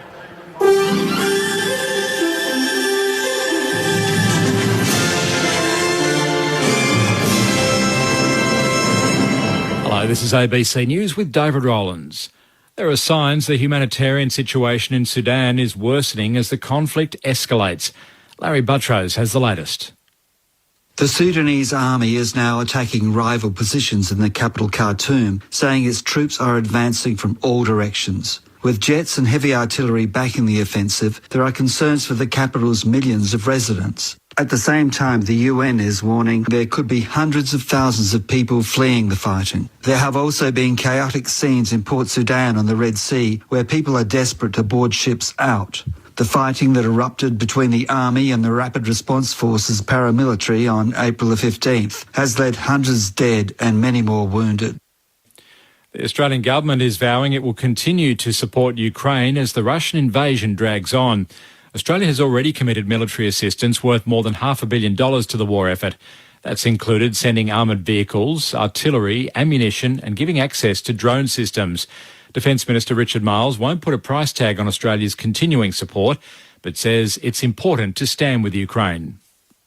We are one of the largest non-NATO contributors. We intend to continue to be that. And we're working really closely with the Ukrainian government about how we can best make a contribution, knowing that this is going to be a protracted conflict and we need to be there with Ukraine for the duration. Victoria's Housing Minister Colin Brooks says people should continue to have confidence in the state's building regulator. It comes as Porter Davis liquidators offer customers documents they can use to engage other construction firms to finish their homes. Mr Brooks says there's a range of pressures on the building sector which consumers need to be aware of. People obviously need to make very careful decisions about what they're doing, but we do have a strong regulatory system here in Victoria and a strong building sector. The New South Wales government says more than 1,000 pharmacists have signed up to a clinical trial allowing them to prescribe some medications. The initiative, announced by the Perrottet government, is set to begin next month and will mean women under the age of 65 can receive treatments for urinary tract infections at a chemist. From July, females between the ages of 18 and 35 will be able to get a resupply of the contraceptive pill without seeing a general practitioner. Premier Chris Minns says it will alleviate pressure on the stretch health system. It used to be the case that nearly 50% of doctor graduates would go to become general practitioners. That number's now in the low teens. And we can't run a health system unless we're thinking about new and innovative ways of delivering healthcare to the people of the state. A woman is in a critical condition after being pulled from the water at Coolangatta, south of Queensland's Gold Coast. Paramedics responded to the scene at Froggy's Beach just after 3:15 this afternoon. 2 other patients are currently being assessed on the scene. Iran's President Ebrahim Raisi has strongly criticised the presence of the United States in the Middle East. He was speaking at a joint press conference in Tehran with his Iraqi counterpart, Abdul Latif Rashid. Washington and its allies have frequently accused Iran of provoking conflict and unrest in Syria and Yemen by backing militia groups there. Mr. Raisi says the US disturbs the security of the region. Our relationship with Iraq and the countries of the region is based on our common interests. But the Americans are thinking of their own interests. And they are looking for their own interests, not the interests of the Iraqi-Iranian people and countries of the region. Diners at a restaurant in the Spanish city of Barcelona have received a surprise to see former US President Barack Obama arrive to eat in the company of film director Steven Spielberg and rock star Bruce Springsteen. The trio walked in unannounced to the Amar restaurant, which had been recommended by a US celebrity chef.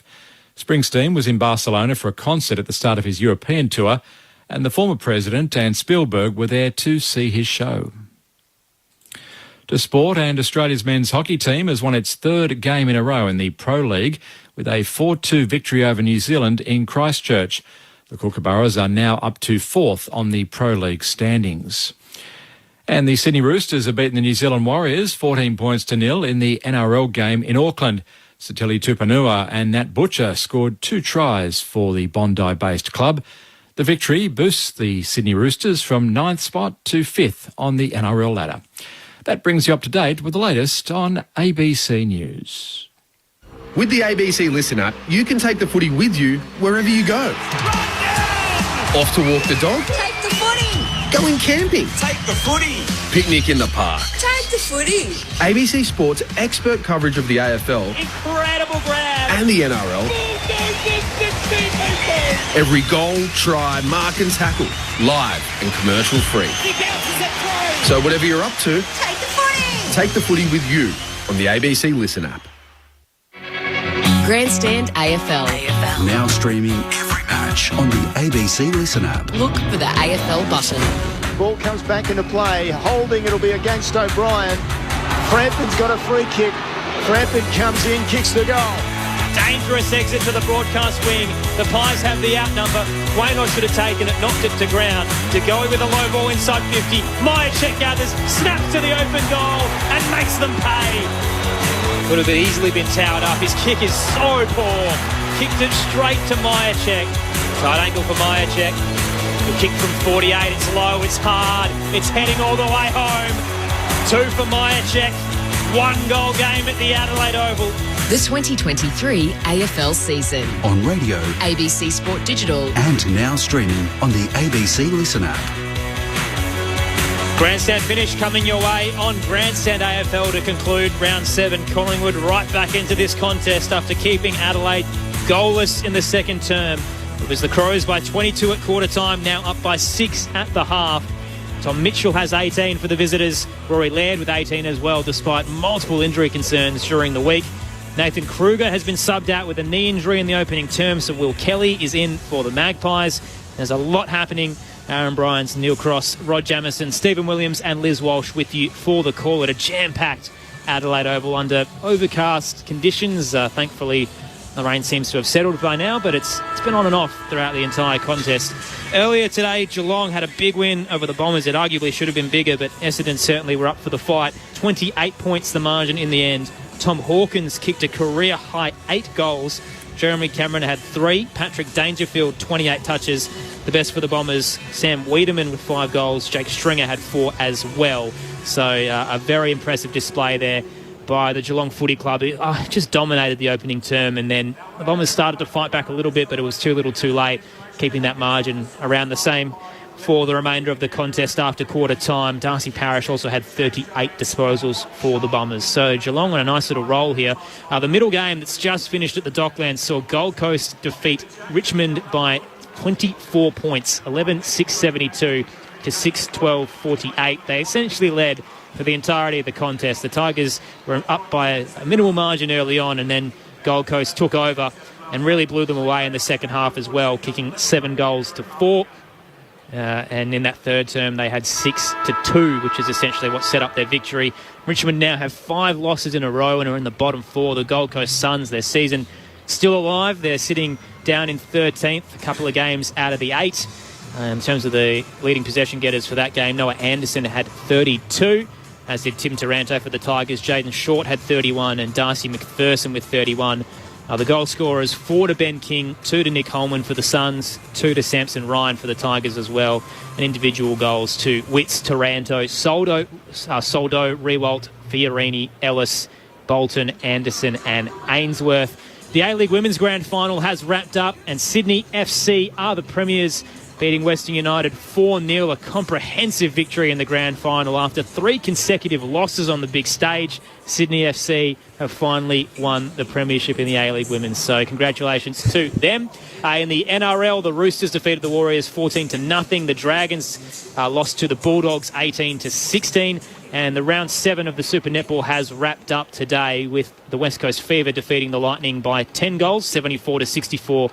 And the Thunderbirds with a victory over the Magpies here in South Australia by 5. Is that a little prelude to what we're about to see here between an Adelaide team and a Collingwood team? We'll wait and find out, but it does mean that the Adelaide Thunderbirds will remain in second, just behind the Fever, as a result of the draw that they suffered earlier in the year. Just a couple of things out of that. Thunderbirds just quietly, that scoreline 52-47 is what we might see out here. It's very low scoring, yes. And the A-League Women's Grand Final? And the A-League Women's, that's interesting, isn't it? Because Sydney FC didn't earn home ground, but because Sydney had bought the grand final, they got home ground advantage and promptly won the cup.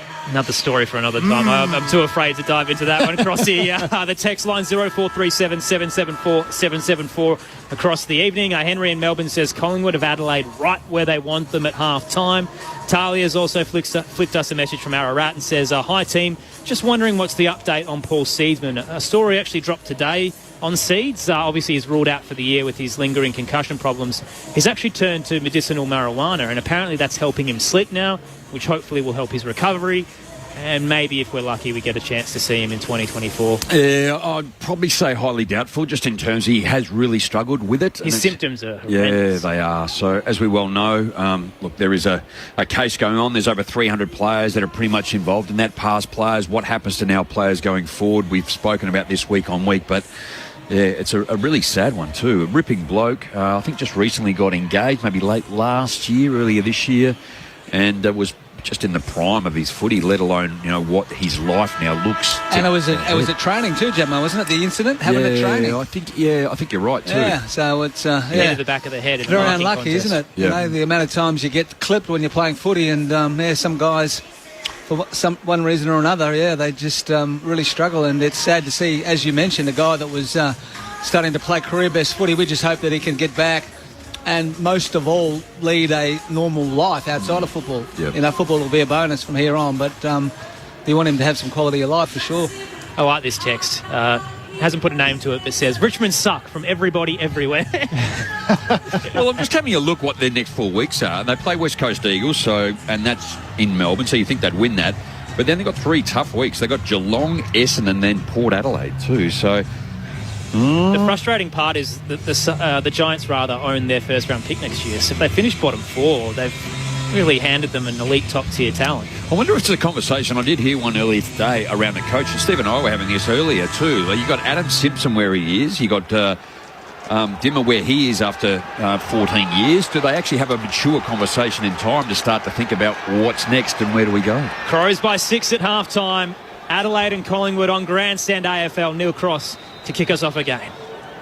Can Adelaide beat Collingwood for the first time since 2016? Can Collingwood go forward and win? Off the back flank comes Smith for Adelaide, straight away from the centre bounce, down to that contest involving Moore. It came off his chest. Rankin, look away hand pass to Chase Jones. Couldn't just get his kick away inside forward 50. Rochelle came at it. Maynard was there. Through came Saligo. Hand pass to Keys, and then another one to Jordan Dawson. Into the forward pocket he goes. Almost taken at full stretch. And it wasn't to be for Scholl. Came off his legs and over the boundary line. Ball to be thrown in right beside the behind post. Adelaide attacking the Torrens River end of the ground in the second half. Toss back in. Walker's up against Frampton. The Collingwood ruckman got the lead up, but almost ran underneath the foot. He missed the tap. De Goey was at the back, though, to mop up.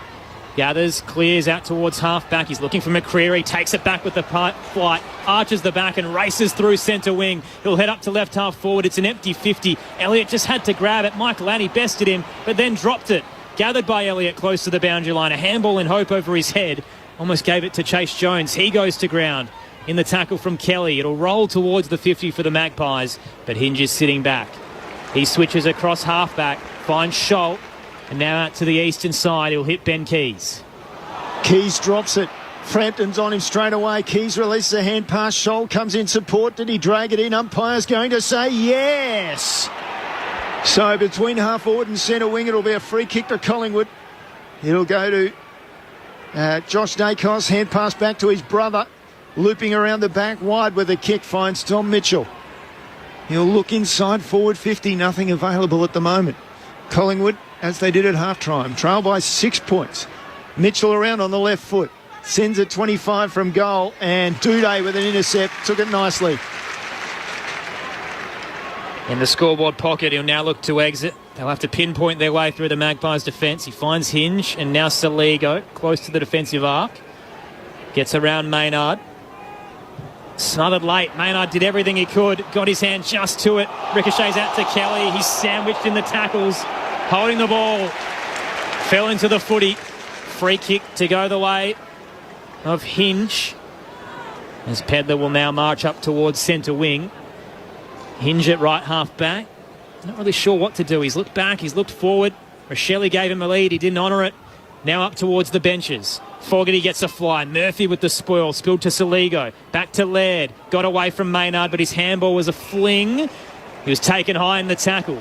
Free kick to go back to Rory Laird. True centre wing right in front of us broadcast side. Adelaide by 6.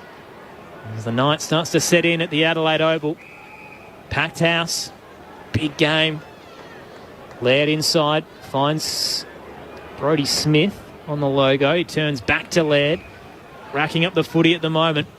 Heads towards the arc. O'Brien's in some space and floats across uncontested. Frampton had a good 2 metres behind him, but there was a shepherd in the contest.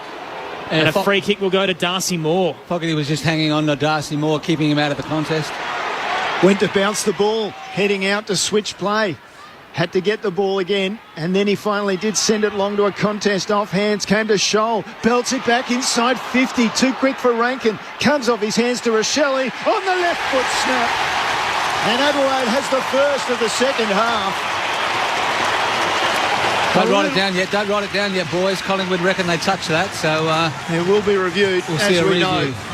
But right now, as it stands, Adelaide moves along to 4:10:34, Collingwood 3:4:22, and Rochelle's saying, "Set up, boys, set up." So. Yeah, I thought he was apologising actually to Ben Keys. I thought there was going to be a handball or a chip over the top, and initially thought that he was going to miss the goals. And Adelaide would have done that a couple of times tonight, where they've just picked the wrong option, and we've got the answer sitting over my left shoulder. What do you think, Steve, on the replay now? Well, millimetres. Isn't it? Looks like a finger goes back, but who would know, Jamo? We haven't got the high def, but I think the fingers went back. That's a point. Yeah, here we go. It's going back. Minor score. 7-point lead to the Adelaide Crows. 4 behinds, Josh Rochelle. Well done there by Nathan Murphy, just to play it out and continue and get a hand to it. 5 minutes into the third term. Home side by 7. That happened pretty quick. Nick Dacos plays on, heads up towards the broadcast wing, leading out. Johnson, been quiet, couldn't claim it. Spilled to the toes of Maynard, got it forward to Hill. Bumped off the ball, but managed to slap it in the path of Sidebottom. Gathers and gives to Quaynor through the centre square. Doesn't know where to go. Saligo in front of him. He turns and gives it to De Goey. Spears it along the deck. It'll tumble its way towards Dawson. He's bowled over front on contact. They'll take the advantage. Oh. Smith clears, and they're out. Keys over the top. Take your pick. They're queuing up. He'll give it to Pedler, who plays on from 30. Heads for home and finishes. Pedler has 2. Electric counter footy from the Crows. 4:11:35. Place 3:4:22. 6 minutes into the third on Grandstand AFL. Your experts, Rod Jamieson and Stephen Williams. Oh, put it down to the skipper, wasn't it? 2 in the back half. Collingwood had it. You called it. Quaynor. And he then went to De Goey, and De Goey's kick, he just tried to drill it forward, and it came in along the ground. Jordan Dawson got his hand to it, smothered it, went after it a second time, received the free, and advantage was paid. It was the De Goey kick, wasn't it? Yep. Collingwood looked like they were in the position to probably kick a goal, but he just butchered that ball. Adelaide won it. Collingwood had committed themselves forward, and once it got over the back, it was a lottery. Who wants to kick the goal? Pedler with his second. The all-or-nothing play from Collingwood turned into nothing. And out of the middle, scrappy play, tended on the wing. Scholl hand passes forward. Markov intercepts for Collingwood. Off to Nick Dacos, forward hand pass to De Goey. Low kick inside 50 again. Butts comes across, picked up by Elliott.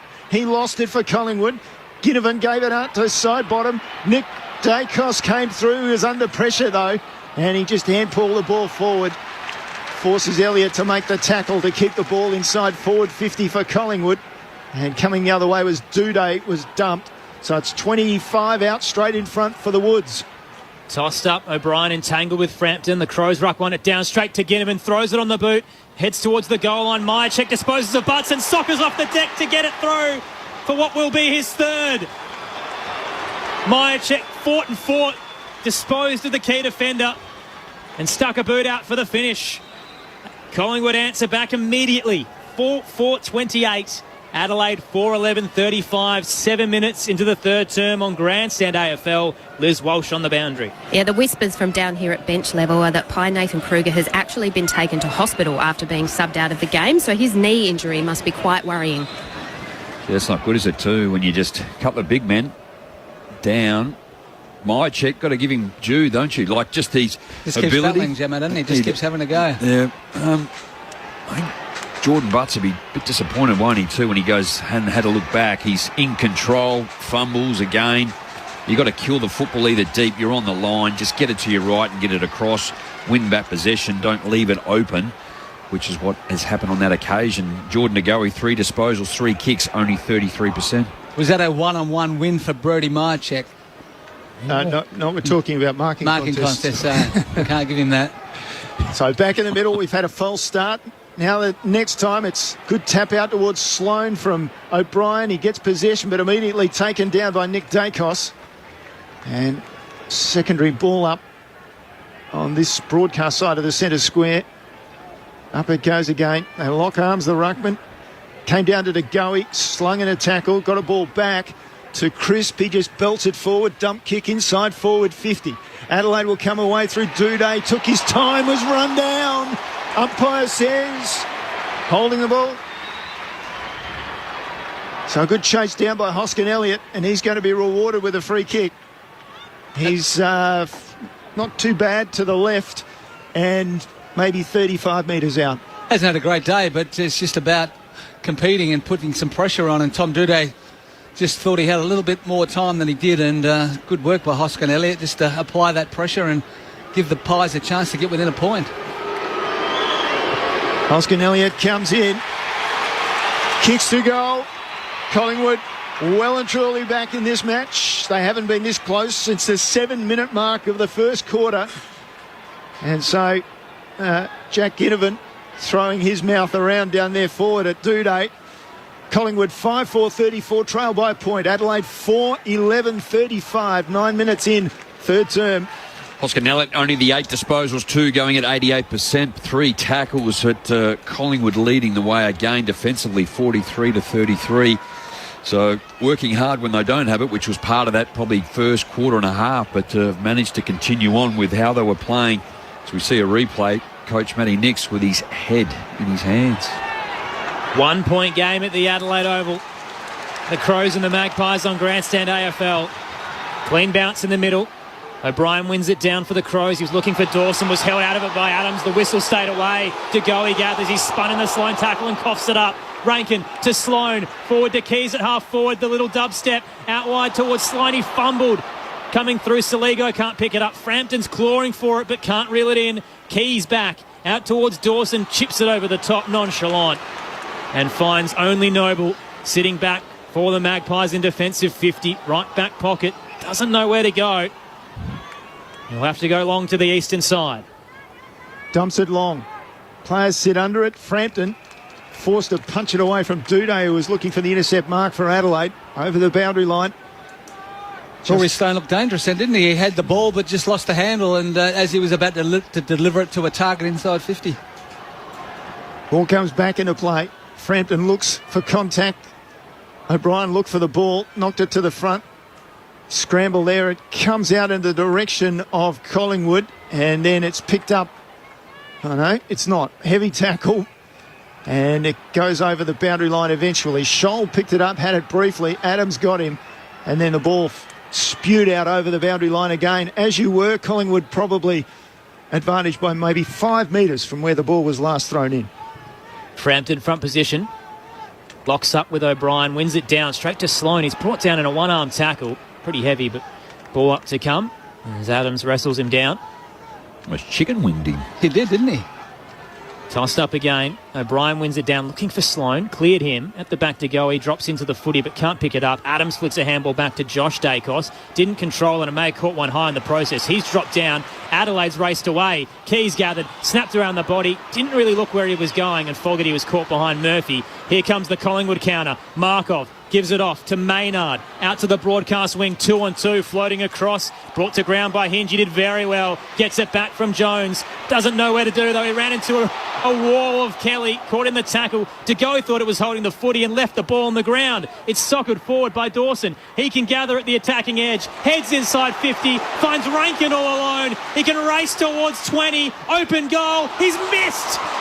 Sprayed it across the face. Puts his head in his hands. Matthew Nix would be filthy. Minor score for the Crows. 2-point lead. 4-12-36. Collingwood 5-4-34. 13 minutes into the third. So wasteful, Adelaide. Too much time, didn't he, Jamo? He didn't know whether to kick a drop punt, a reverse punt along the ground, and in the end blew it. So Moore played on from fullback, sent it long. O'Brien took a very good contested mark, middle of the pack. Hand passes it off to Smith. Adelaide goes long again. Ball off the pack. This time Rankin goes with a hand pass. He thought about the snap. Snapped the ball with a hand pass straight past Chase Jones. and out over the boundary line. So we get a throw in about 20 metres around from the goal face for Adelaide. There's a virus out there and it's stopping Adelaide from kicking straight. Disposal has been fairly poor all night from both sides, really. Messy football on a damp evening. O'Brien takes it out of the ruck, gives it to Saligo, tried to charge through Crisp, was spun around. Handball found Dawson, now fisted forward for the Crows. Right forward pocket, only Nick Dacos sitting back. Exits with a little dink up towards McCreary, didn't favour him. And Brodie Smith comes across to spoil it into the fence. On the text line 0437 774 774, M from Melbourne says, "Go Pies, enjoying the call. I've been so impressed by the way Craig McRae has managed the Pies. Hard not to be a Collywobble supporter after so many years." He looks so relaxed on the bench, doesn't he? Ball comes back into play. Sloane received the tap from O'Brien. Left foot, inside forward 50. Moore again had the better of Fogarty. Knocked it away from him close to the boundary line. So as you were, 20 metres around from the behind post in Adelaide's attacking 50. The ball will be thrown back into play. They're going to that River Torrens end of the ground in this third term. Grandstand AFL. So toss back in. Crows attacking 50. O'Brien straight to Fogarty. Trying to put it in the path of Rochelle, a little wide. He's bowled over by Adams. Another boundary throw in to come. Hasn't been pretty so far this third term. Collingwood certainly with the momentum, down by 2 points. Crowd almost this nervous lull. Plenty packed into the Adelaide Oval. Loved the opening quarter. Hasn't gone their way since then. Johnson flies early for the Magpies with a fist. It clears defensive 50 to Laird. He gave it to Smith, wrapped up by McCreary, ran out of room, brought to ground, holding the ball. Free kick to Collingwood left half back. Tackling's been good, both sides, hasn't it? But when you just take your chance to take on the tackler, and tackling's so good these days, it's difficult to get away. McCreary points long and sends it straight through the spine, up towards the attacking edge. Johnson held out of it, Butts flew with a double fist straight to Rochelle, gives it to Laird. Here come the Crows over the top. He put it in the path of Smith. It'll bounce straight to Maynard. A little 1-2 with McCreary, just kept it in on the boundary line. Now with Josh Dacos back to McCreary, inside to Adams. Collingwood surging, he races away, didn't take a bounce. Late gave a handball to Mitchell. He ran out of room, turned straight into Sloane and coughed it up to O'Brien. Now Rochelle on the switch, finds Murphy in the left back pocket. Taylor Adams had to go to Crisp in the middle of the ground. He came back on his left and just bobbed it up and put his teammate under pressure with a forward handball. Murphy to Scholl outside defensive 50. Adelaide taking possession and keeping it at the moment. Another chip ball finds Millerer. So he's against the boundary line on the eastern side. Millerer now forced to go down the line. The lead up coming from Phil Thorpe. 2 grabs, well done. Nathan Murphy stayed with him, but it's a kick for Phil Thorpe. Now he plays on immediately. High inside 50. Moore got to the ball. Hit it towards the boundary, picked up by Scholl, back to Murphy. Murphy inside 50 for the Crows again. Ball punched over the back. McCreary takes on the tackler and is gone. Sloane got him. The veteran former skipper with the leadership for the Crows to make the tackle. 25 out from goal, straight in front. Now the hard part. That's the tackle of the year, Jamo. Yeah. That was brilliant. McCreary had a full head of steam up and took on Rory Sloane, and Rory just jumped aboard, wrapped around him, and fantastic work. Okay, here's the bad news. He's got to kick the goal from 25 out straight in front. An old head. Hasn't kicked one this year. Has not kicked one this year. Sloane kicks his first goal of the season. Good time to do it. Just Adelaide's 5th goal of the match. They've had 17 scoring shots though. 5, 12, 42. They just skip away a little from the Pies. 5-4, 34. An 8-point margin, 17 minutes into the third term. Neil Cross, Aaron Bryans, your call team. Rod Jamison, Stephen Williams, your experts on Grandstand AFL. Just outstanding. Most of all of last year with a knee on the side came back, unsure whether he was going to get there by round 1. They've managed his time. They're playing forward on a wing or in the middle of the ground, and when they've had to, he's really stood up. Last week, he just backed back into a pack against Hawthorn and just took what was coming. He's done it again tonight, and just that is the characteristic of this guy, just the way he gets at the football. Incredible. It was fair enough by Bo McCreary too. I thought he did the right thing by taking him on because he had that speed up, but it was just a great tackle. Big game feel. Crows by 8. O'Brien wins it down straight to Mitchell. Flicked a handball to Noble for the Pies. He turned it over. Gave it to Saligo. Good diving smother from Mitchell as the kick ricochets to centre half forward. Pedler brought down. Couldn't dispose of it. Holding the ball. Free kick to Isaac Quainer. It'll come all the way back after they cleared it to the broadcast wing. It's a great tackle. Just probably more incorrect disposal, wasn't it? Tried to get onto his foot. Missed it. Great tackle. Quainer will send it back where he originally intended to go. He's looking for Will Kelly, who flies. Can't bring it to ground up against Smith. Charges through. Met with the Rankin tackle. Gets boot to ball, though. Up to the centre square. Elliott will fly. Spoiled away by Saligo. Straight to Noble. He throws it on the boot. They're just hitting it in hope. Out towards centre half back. Markov brought it to ground. Now Maynard with the volley straight up. It's basically volleyball out there. Maynard smashes it forward out to the eastern side. Laird gathers. Big hip and shoulder from Hill. Somehow got a disposal out to Duday. Back to Michael Annie. Kicks up towards the centre square. Don't know where he was going. Only found Will Kelly for the Magpies. Plays on quickly. Kelly up towards the scoreboard pocket. Floating across. Duday nearly claimed it. Went to ground. Mitchell overruns the footy. Saligo flicks the handball out. Straight to Laird. Sold him into trouble. Heavy tackle from Hill. We'll get a ball up close to centre half forward for the Magpies, who trail by 8. Magpies like the Tigers of old, just thumping the ball forward and trying to get some momentum. Off the pack it comes to Adams this time, to the right foot of Maynard, inside 50. Saligo was brave in front of Ginnivan. He got hit hard, ball to ground. Elliott picked it up from the scoreboard pocket across the goals. And umpires picked up a free kick. And it'll go to young Michael Annie.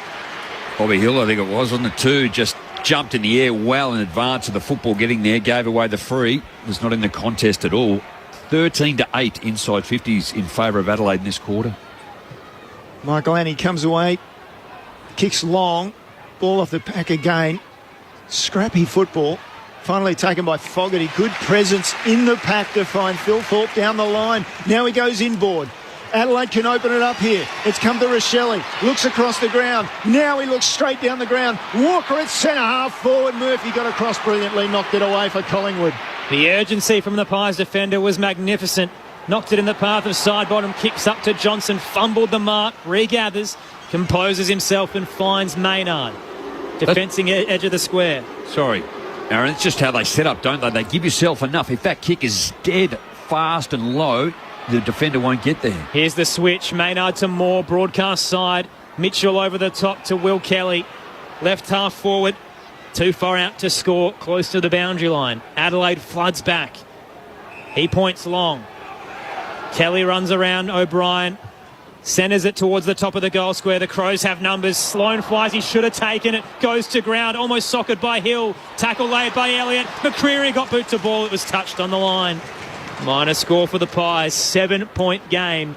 Collingwood 5-5-35 rather to Adelaide's 5-12-42. 21 minutes played in the third. Liz Walsh on the boundary. Nick Dacos is back out there now, but he has just been in the hands of trainers, getting some stretching on his left hip. Miller are bringing the ball in for Adelaide to Sloan. Out on the eastern side, straight down the line, looking for Phil Thorpe. Oh, he's going to get an opportunity. Ball came off Maynard's hands. Phil Thorpe fights on and then just toe pokes it brilliantly to Rochelle. Hand pass back to Duday. Sends it to 2 Collingwood players. And Nick Dacos says, yep, I'll have another possession. Thank you very much. Just inside the centre square, eastern side of the ground, he goes out with a kick to Noble. Behind centre wing, called to play on. He'll head back to Dacos. Disposal 6 coming up at this term. A little quiet early, Nick Dacos, but starting to find some of the footy. 19 for the game. 20 now. Gives it off to Noble again. They're just stuck at centre wing on the eastern outer side.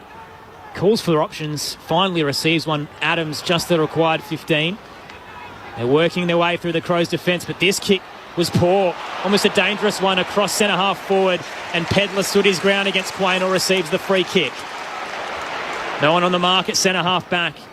He'll head towards the logo broadcast side, leading out. Dawson brought it down, fights up against Markov. The Pie wins out, gathers, hands it forward to McCreary. Wheels around Jones, looks inside. Nick Dacos marks, plays on immediately, hands it to Degoe. He's run down by Rochelle. Charged at him, holding the footy. Degoe thought he had more time. Then was available. Josh Rochelle, the hard nut. Almost a 100-metre sprint to run him down. Kicks on the 45 to Dawson. Just forward of centre wing. The skipper loads up, heading towards Walker in the pack. Nearly claimed by O'Brien. Spills down. Frampton Soccers away from Thilthorpe. Gathered by Will Kelly. Out to Nick Dacos. Then back to Noble. He shakes it off the side of the boot into the 4th row. Free kick to Adelaide.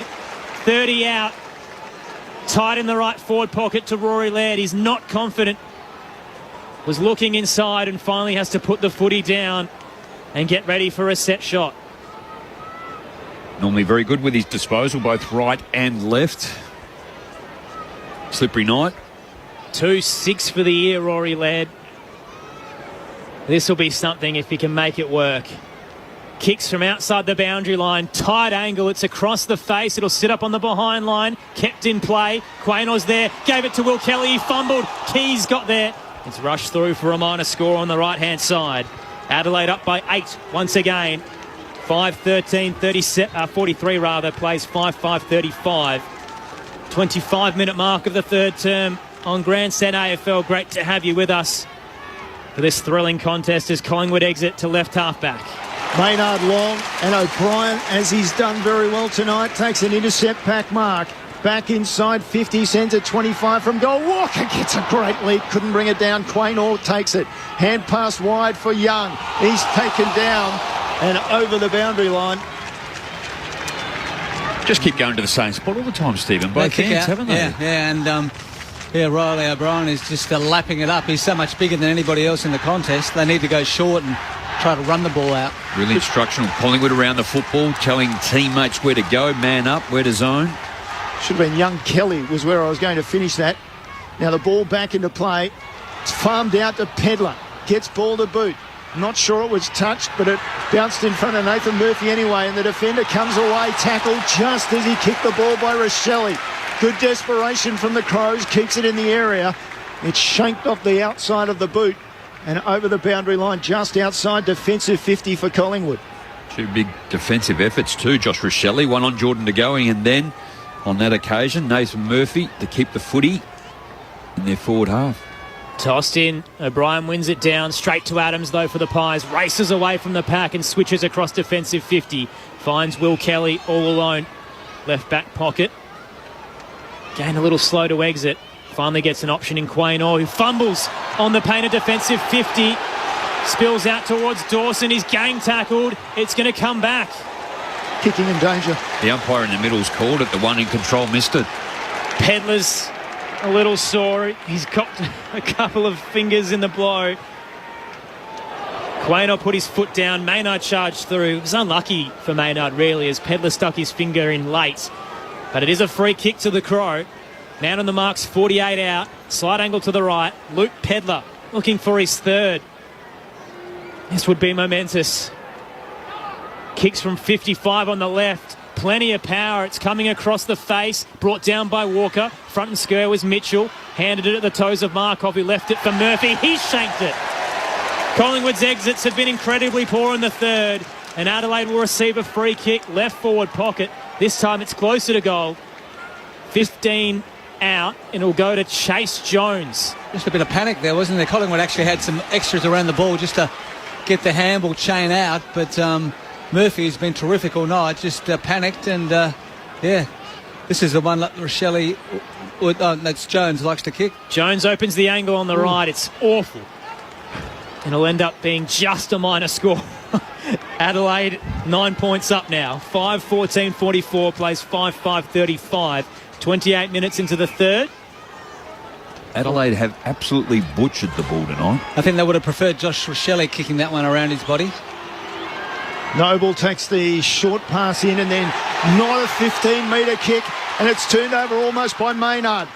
Adelaide have numbers around the ball, and Maynard again goes to the option of trying to soccer off the ground straight into Thilthorpe and over the boundary line.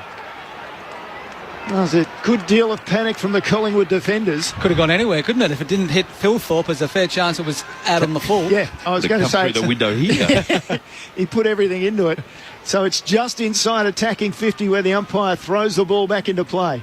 O'Brien won it down to Scholl, kicks off a step, centering his footy inside the arc. Jones charging out, barrels over Ginnivan, may have caught one high against side bottom.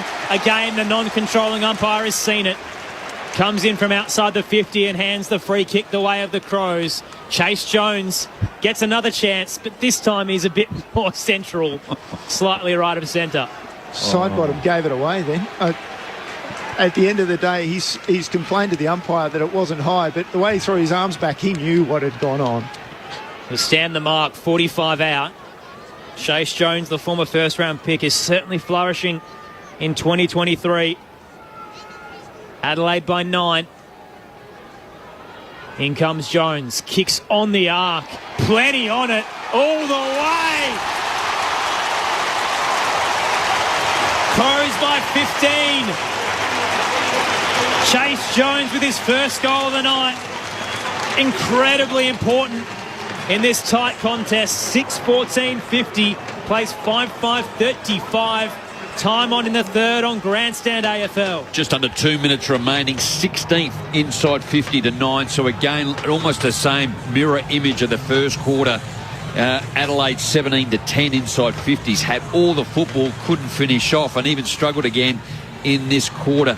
So the margin only 15 points, Stephen, but gee, they've just butchered it and wasted it. It was a nice kick, wasn't it? It's a young guy that's a lot of pressure on him as a first-round draft pick. Took a few years, but just starting to show now that he's comfortable at this level. And when his teammates were missing, he was able to go back and kick that one from just outside of 50. So terrific effort.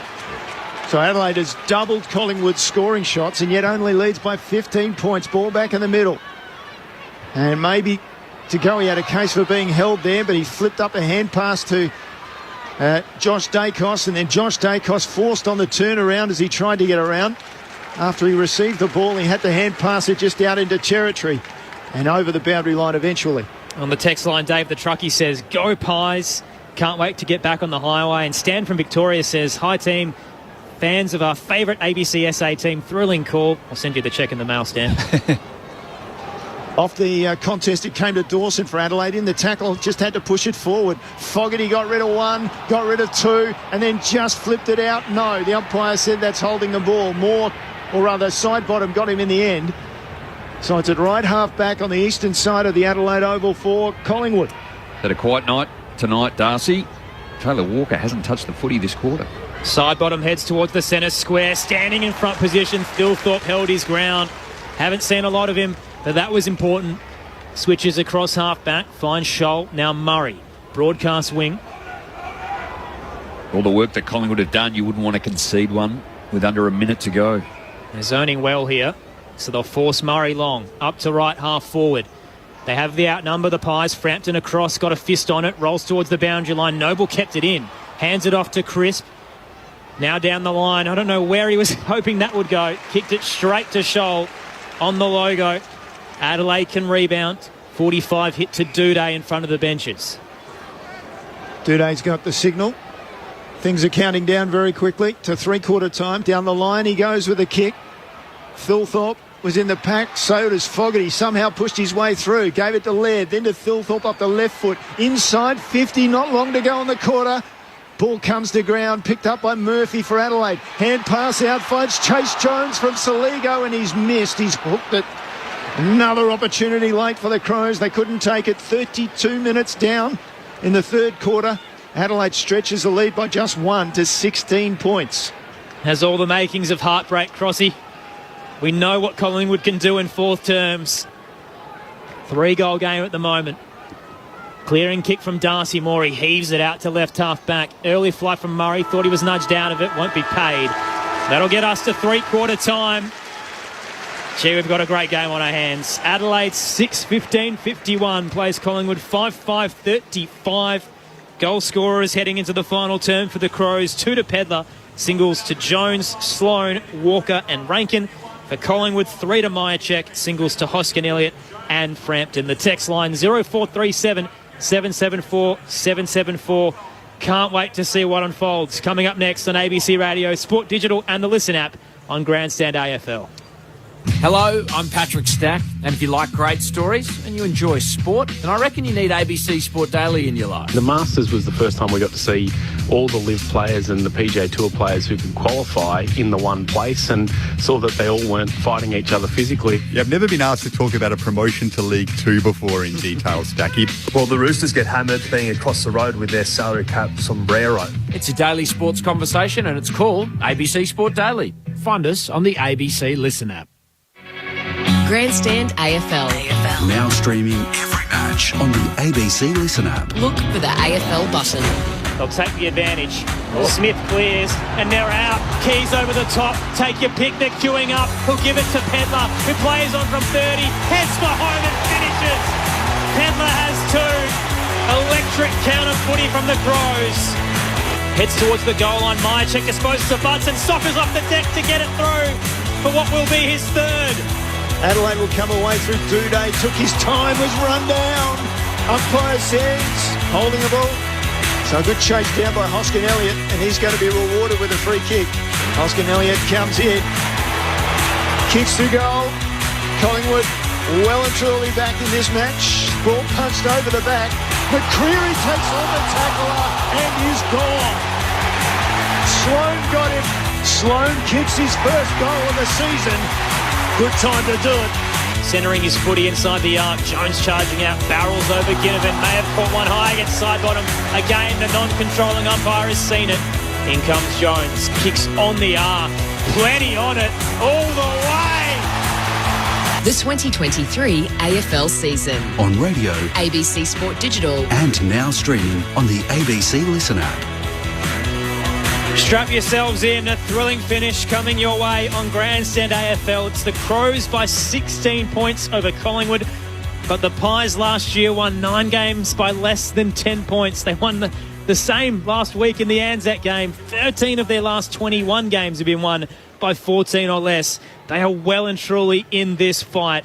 Aaron Bryans, Neil Cross, Rod Jamieson, Stephen Williams with you for the call, as well as Liz Walsh downstairs, who has some news for us heading into the final term. Liz? I think one thing to keep an eye on this term is whether Adelaide is planning a tactical sub. Harry Schomburg, in the dying minutes of that quarter, took his training top off, put a playing Guernsey on, and then put his training top back on top of that.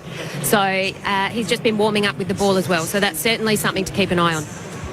Jamo, Steve, how do you expect this final term to play out? Oh, well, not dissimilar as we know how Collingwood continue to play it, don't they? They take it on. They find a way to get back in to the game. They kicked 7 goals in that last quarter by restricting Essendon to only 3 behinds. Different team, different location, and they've only had the 5-day break. They're up against it with injuries and struggling in some areas just due to the health of the players. But Adelaide just haven't put it away. Again, 48% time in possession in that quarter to 34, 45 to 35. You go inside 50s. Adelaide 17 to 9 in that quarter. They're 16 ahead. Contested marks 15 to 2. Like, all the stats are just going, Adelaide should be blowing Collingwood away here, but they've found a way and continue to find a way to stay in the game, Steve. Yeah, I thought Adelaide asserted their dominance again in that quarter. 8 shots at goal to 3.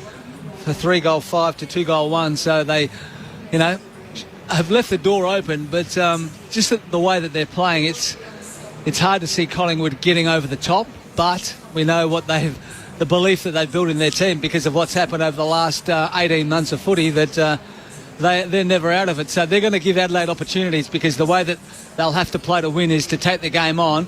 When Adelaide can force them into error, then springboard the ball back the other way. We've seen so many times today loose Adelaide players inside the forward 50, and that's probably happened half a dozen times, and Adelaide have probably made Collingwood pay once and miss the rest. So if they get those opportunities in the last quarter, which I'm sure they will because Collingwood are going to take the game on, they have to make sure they nail them, and if they do that, they should run out a winner. On the text line, Mark says, Adelaide, don't do a Richmond and go defensive in the last quarter. Keep attacking. Don't change your game plan. It's really coming hard and heavy for the Tigers fans tonight. Wayne of Oakley's also messaged in. I'm okay. I know where we sit. I'm fine. Wayne's also texted in and says, is there any advantage to the end Collingwood will be kicking to, which is the southern end in this final term? The right of your radio dial. Not at the moment. No, in terms of the way the scoring has gone, it's pretty even. But Wayne says will be the end that the Mighty Pies will be storming home to victory at. So. Bobby Hill, 5 disposals. Ginnivan, 5. Jamie Elliott, 4. Ash Johnson, 3. So these guys up forward. One, Adelaide's defence has been good and sound to be able to restrict it. Spoke about how many inside 50s Collingwood have had against Adelaide, which is 31-47. But these guys, if they can step up and find another way, because it's just been Brodie Mychek with his 3. Yeah, and 9 of the 11 goals have been kicked to the Riverbank end.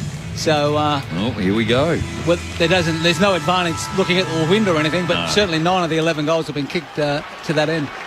Adelaide by 16. Spot in the top 4 on the line. O'Brien and Frampton in the middle. Kruger subbed early. High bounce. O'Brien wins it down in the path of De Goey. Arches the back away from Keys. Kicks around the body up to right half forward. Duday charging out against McCreary. Neither will reach it because it'll bounce over the boundary line and be deemed deliberate. It was an awkward bounce. Ridiculous, really. It's stiff, isn't Under it? pressure coming out of the middle. Just try to kick it hard around his body. That's his 9th clearance, Jordan De Goey. Free kick Adelaide. Duday heads up to left half forward. A pack awaits. Moore in front position. Walker caught behind him. Spills to Rochelle. He ran straight into the Adams tackle. And a ball up to come. Or free kick. Late signal. It's going Collingwood's way. Isaac Quaynor to receive it for a hold. Quaynor considers inside.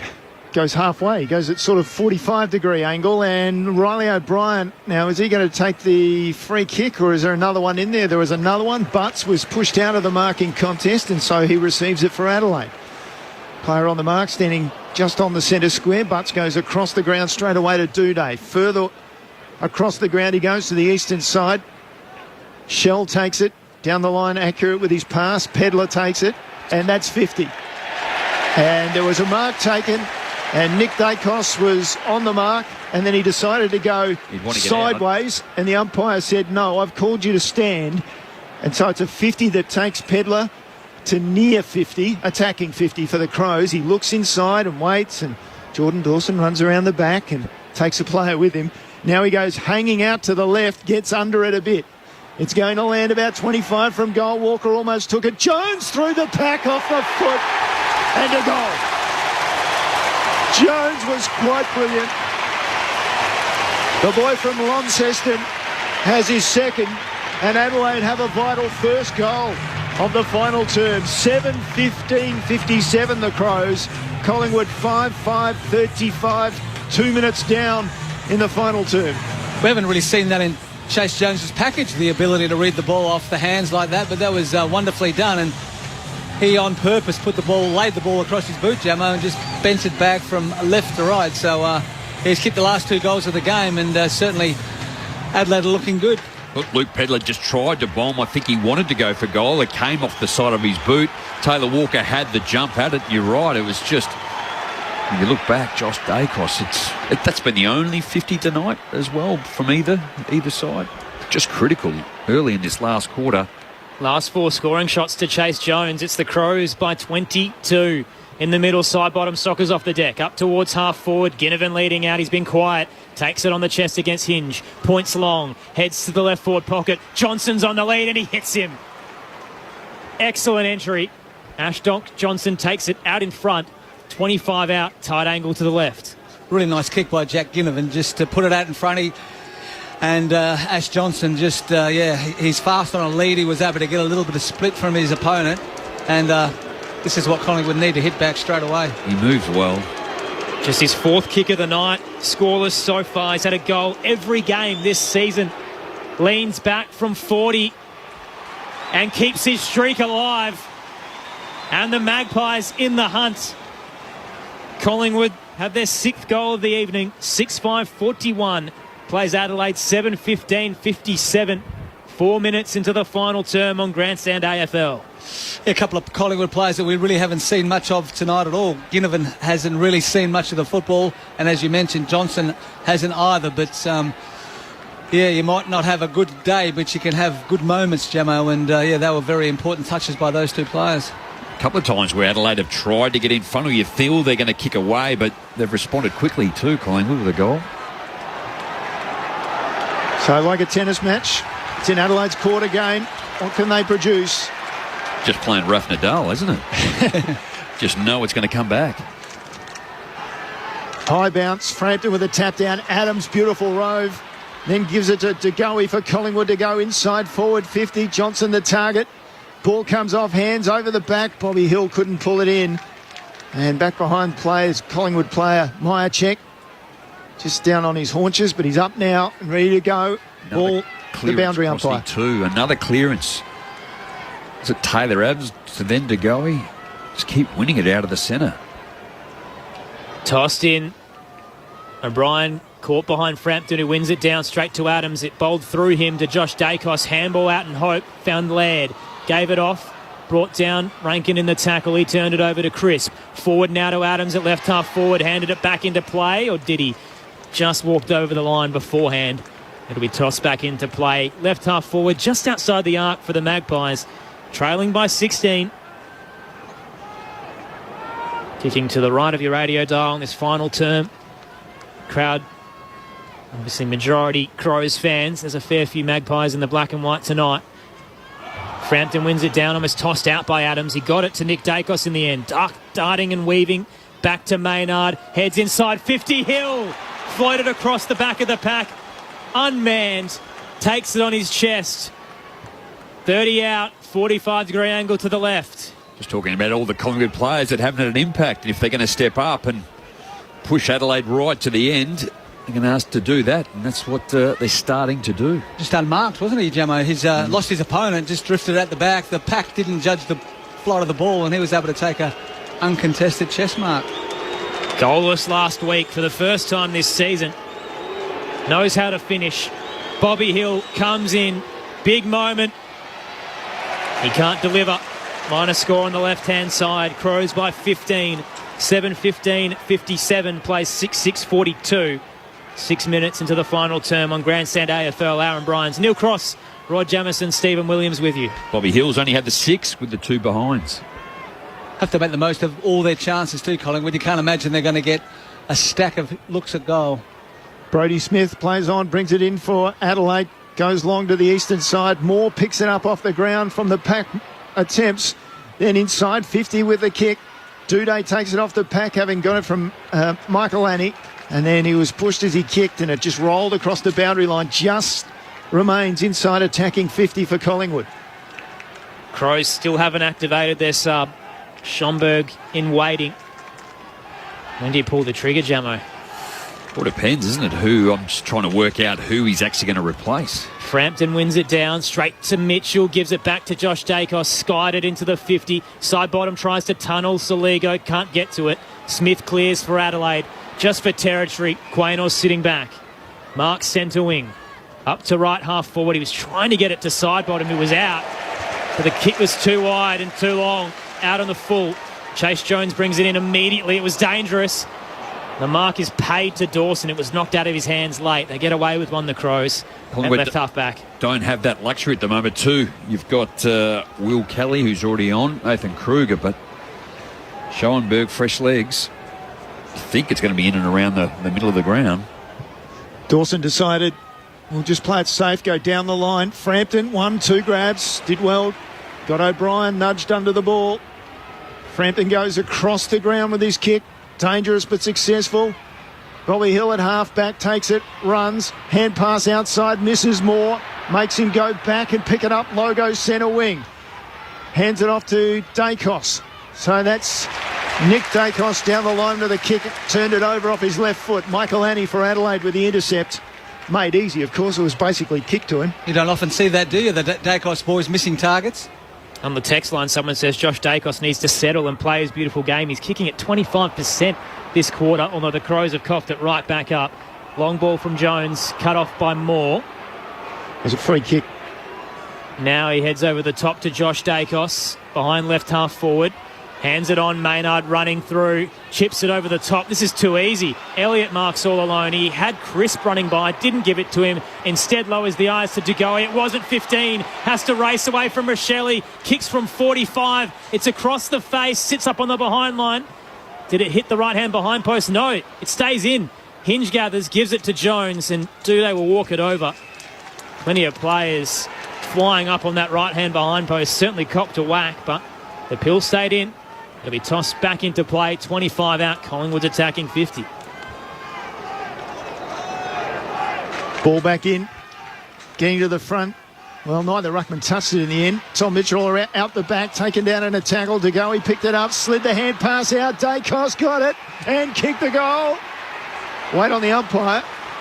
It's going to be a free kick and or goal, one way or the other. It's all clear. Collingwood get one back. And that time Josh Dacos from his wing was in there in the right place to get the ball snapped on the boot. After both ruckmen missed it, ball just spewed out in his direction. He picked it up and put it through.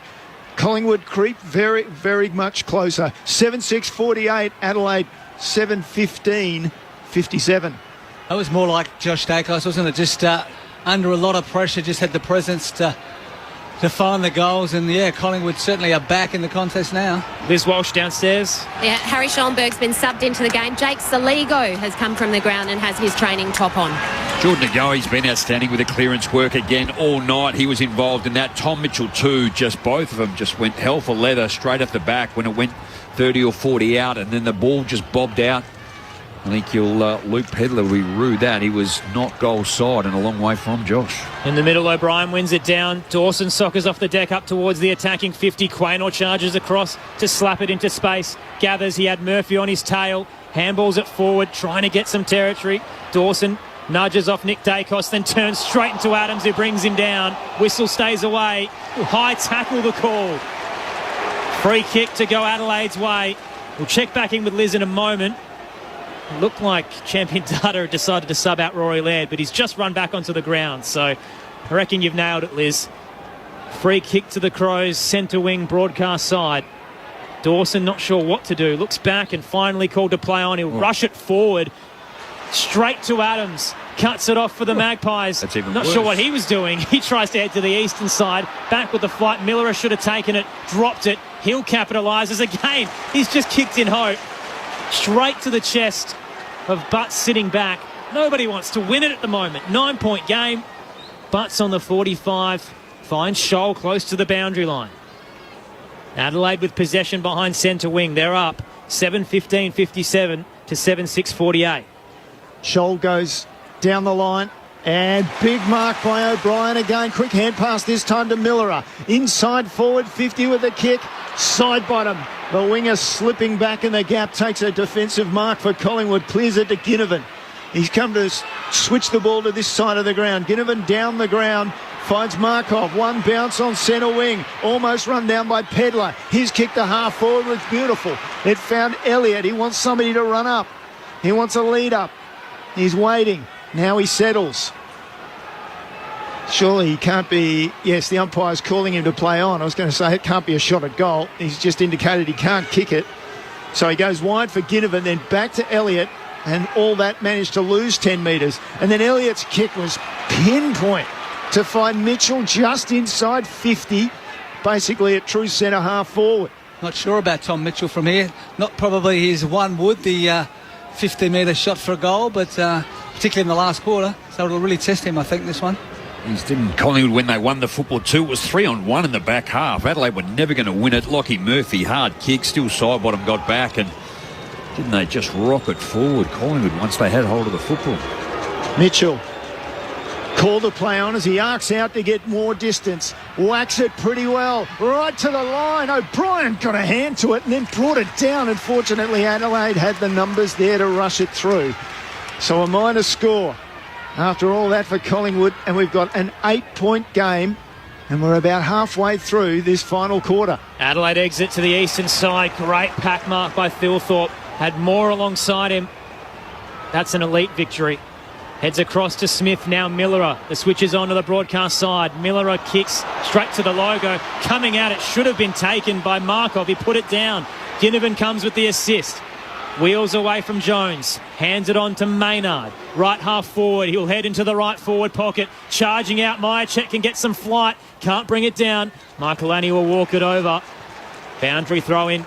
20 out. Right forward pocket. Riverbank stand end. Collingwood's attacking 50 in front of 43,000. 942. Big crowd for a blockbuster game. Toss back in. Frampton behind his head tap straight to Brodie Smith, who races away out of defensive 50 and heads long straight up the spine. One-on-one Murphy. Bang! Geez, cleaned up in the air. And no free. Fogarty threw the fist up and whacked him. He's on return from concussion and now he's down on the ground, head in hands. How can an umpire possibly miss that? How can Form miss that? Completely coat hanging in the air. Nathan Murphy back with the flight. I don't think Fogarty did anything wrong, but he gave away a free kick, so yeah, that's all it was. He went for the ball, but he missed it. But and then he's hit his head on the ground on the way down in the contest too. So really brave effort. Definitely a free there, and 4 umpires have got that horribly wrong. Play's only been halted because a tackle was laid in the centre square as Murphy's now escorted off the ground. Collingwood's already activated its sub with reports Nathan Kruger's on the way to the hospital. So they'll be down a man here. Ball goes in the air. Mitchell couldn't get it away. He was being tackled and harassed. Now it's side bottom. Just hand passes it along the ground outside, and they almost hit Murphy, and he kicks it over the ground to Goey and kicks it over the boundary line, and that's a free kick for a not sufficient intention to keep it in. They almost ran into Murphy as he was in the hands of trainers going off the ground. Why they started the game when he wasn't off, I don't know. Meanwhile, free kick for Murphy for Adelaide. Lachlan Murphy went backwards with his kick and found Smith. We'll go down to Liz Walsh in just a moment. We might hold off to see what happens now. Smith down the wing. O'Brien should have claimed it in the air, went down. Walker retreats, gave it off to Dawson. Forward now to Murphy. That's Lachlan, no look handball, finds Dawson again. Kicks around the body. Poor, straight to Noble, who was in front of Walker. Intercept mark for the Magpies. Liz Walsh downstairs. It's getting hectic down here, but Nathan Murphy's just really gingerly come from the ground and they've taken him straight down into the rooms. I'll let you know when I have an update. Unbelievable that play continued while a player who's likely concussed had to be escorted off. Collingwood now surging. Noble with a little 1-2 to Maynard down the line.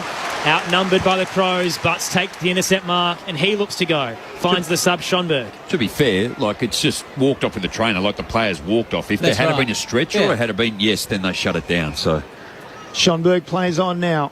Goes long with his kick. Looking for Walker. Comes from behind, takes a mark. Umpire didn't pay it. I thought he stopped it dead. Johnson tries to beat a tackle. Surely that's holding the ball. It is. Well, I thought Walker stopped the ball dead and should have been receiving the ball, but in the end, Johnson tried to beat Dawson and he couldn't. So Dawson now. He's at left half forward. Plays on with a long kick, 25 from goal. O'Brien was there, came off the hands of Thilthorpe. Murphy went to ground with the ball. He had it briefly free. And the umpire said, give it to me. 25 out straight, pretty much straight in front of the Adelaide attacking end of the ground. They lead by 8 points, 17 minutes into the final term. It'll be Walker and Johnson in the ruck contest. Straight in front, Walker takes it out. Johnson knocked it away late. Coming through the tackle late on Adams. Thilthorpe got a handball out. Didn't really carry too far. Absolute rolling more at the moment and held up. 20 out, straight in front. Put your head over the footy here. You're every chance of getting it free.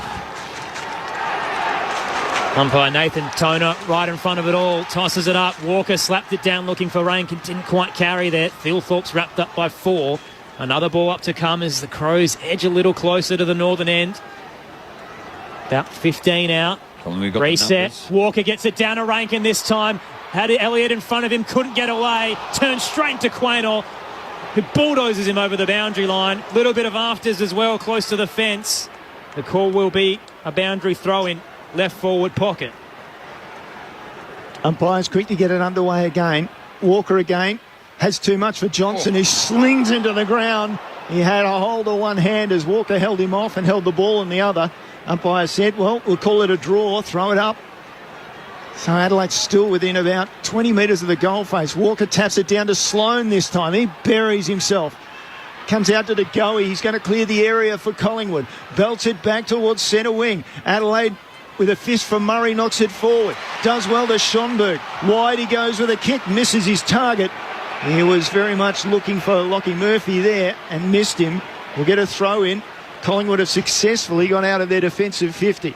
Jordan De Goey had his hands up then saying, well, you paid one against me. I reckon they played 3 or 4 because he's been stiff tonight. He has. Crows by 8. He's been great. Toss back into play. O'Brien takes it out of the ruck. Johnson wrapped him up. He dropped it. Sloan put his head first, gathered. Handball in space, put it in the path of Laird, and it rolls over the boundary line. Aaron Bryans, Neil Cross, Rod Jamison, Stephen Williams with you. Enthralling finish on Grandstand AFL. Been low scoring, highly contested at the Adelaide Oval to conclude round 7. Toss back in. O'Brien takes it out of the ruck, almost threw it out to Sloan. It wasn't a hit out, it wasn't a grab. He got away with it. Sloan's wrapped up by a couple though. Not really trying to get it out. Free kick to Collingwood. They want to go. Mitchell to Josh Dacos. Looks for the switch. Puts it in the path of Elliott. He's got 2 to beat. Nearly took it back with the flight. Went to ground. Picked up by Pedler. Handball to the toes of Schomburg. Out to Keys. Adelaide get away through the square. They're out. He finds Sloan. Attacking edge. Didn't realise who was around him. Bounces off Crisp. Heads towards the 50 to Murphy. Marks on the paint. Wants to go. Wheels around the man on the mark. Thilthorpe's alone in the square. He's sandwiched in the air. And spored through for a minor score. Great defensive effort by Moore to get back. Adelaide by 9. 7-16-58. Plays 7-7-49. Time on in the fourth. Well done by Braden Maynard as well, just to leave his man and get across to make sure Thilthorpe wasn't going to mark that ball. Maynard with a kick in looking for Moore, and the umpire said there was something high, and it was Moore to be penalised. Pedler flew from the front and Moore dragged him down, so Pedler will get the free kick. Moore standing on the mark, about 2 metres inside the attacking 50 for Adelaide, about a 45-degree angle for Pedler. He needs to go short here. Again, he's just this is what Collingwood wants you to do. They actually want you to kick it long, to put it deep in the square. They'll just kill the ball over. He did nail one here in the showdown from about this distance. Oh, look at this. Bangs it to the top of the goal square, and the only one who was aware that that's what he was doing was Nick Dacos, or rather, no, it was Jack Crisp. So Crisp stood under the ball, in the end got a free kick. Collingwood all clear. Went short, out to the scoreboard pocket to Maynard. Spearing ball out to left half back, finds Elliott, had a runner outside in Markov, gives it to him behind centre wing. Now over the top, he's looking for Hill. Duday nearly pulled it in with one arm, went to ground in the process. Hill can mop it up, hand it forward to Myercheck. He's up against Butts. Ball spills towards the left forward pocket. Myercheck battling to keep it in, gets boot to ball, kicks it straight up and down. Hill with the sit, he's cleaned up in the air. Murphy gathered, handed it out. The Crows escape. Duday to Schomburg, out to the eastern side. He's given it right back. Elliott cuts it off in front of Laird at left half forward. They want to go. Elliott to Quaynor, fumbled in the tackle. Get it out towards Markov. Races away from 3 to the top of the goal square for the Pies. Myercheck can't grab it. Fisted through. Minor score for the Magpies. 8-point game once again. Still plenty of time. Down to Liz Walsh.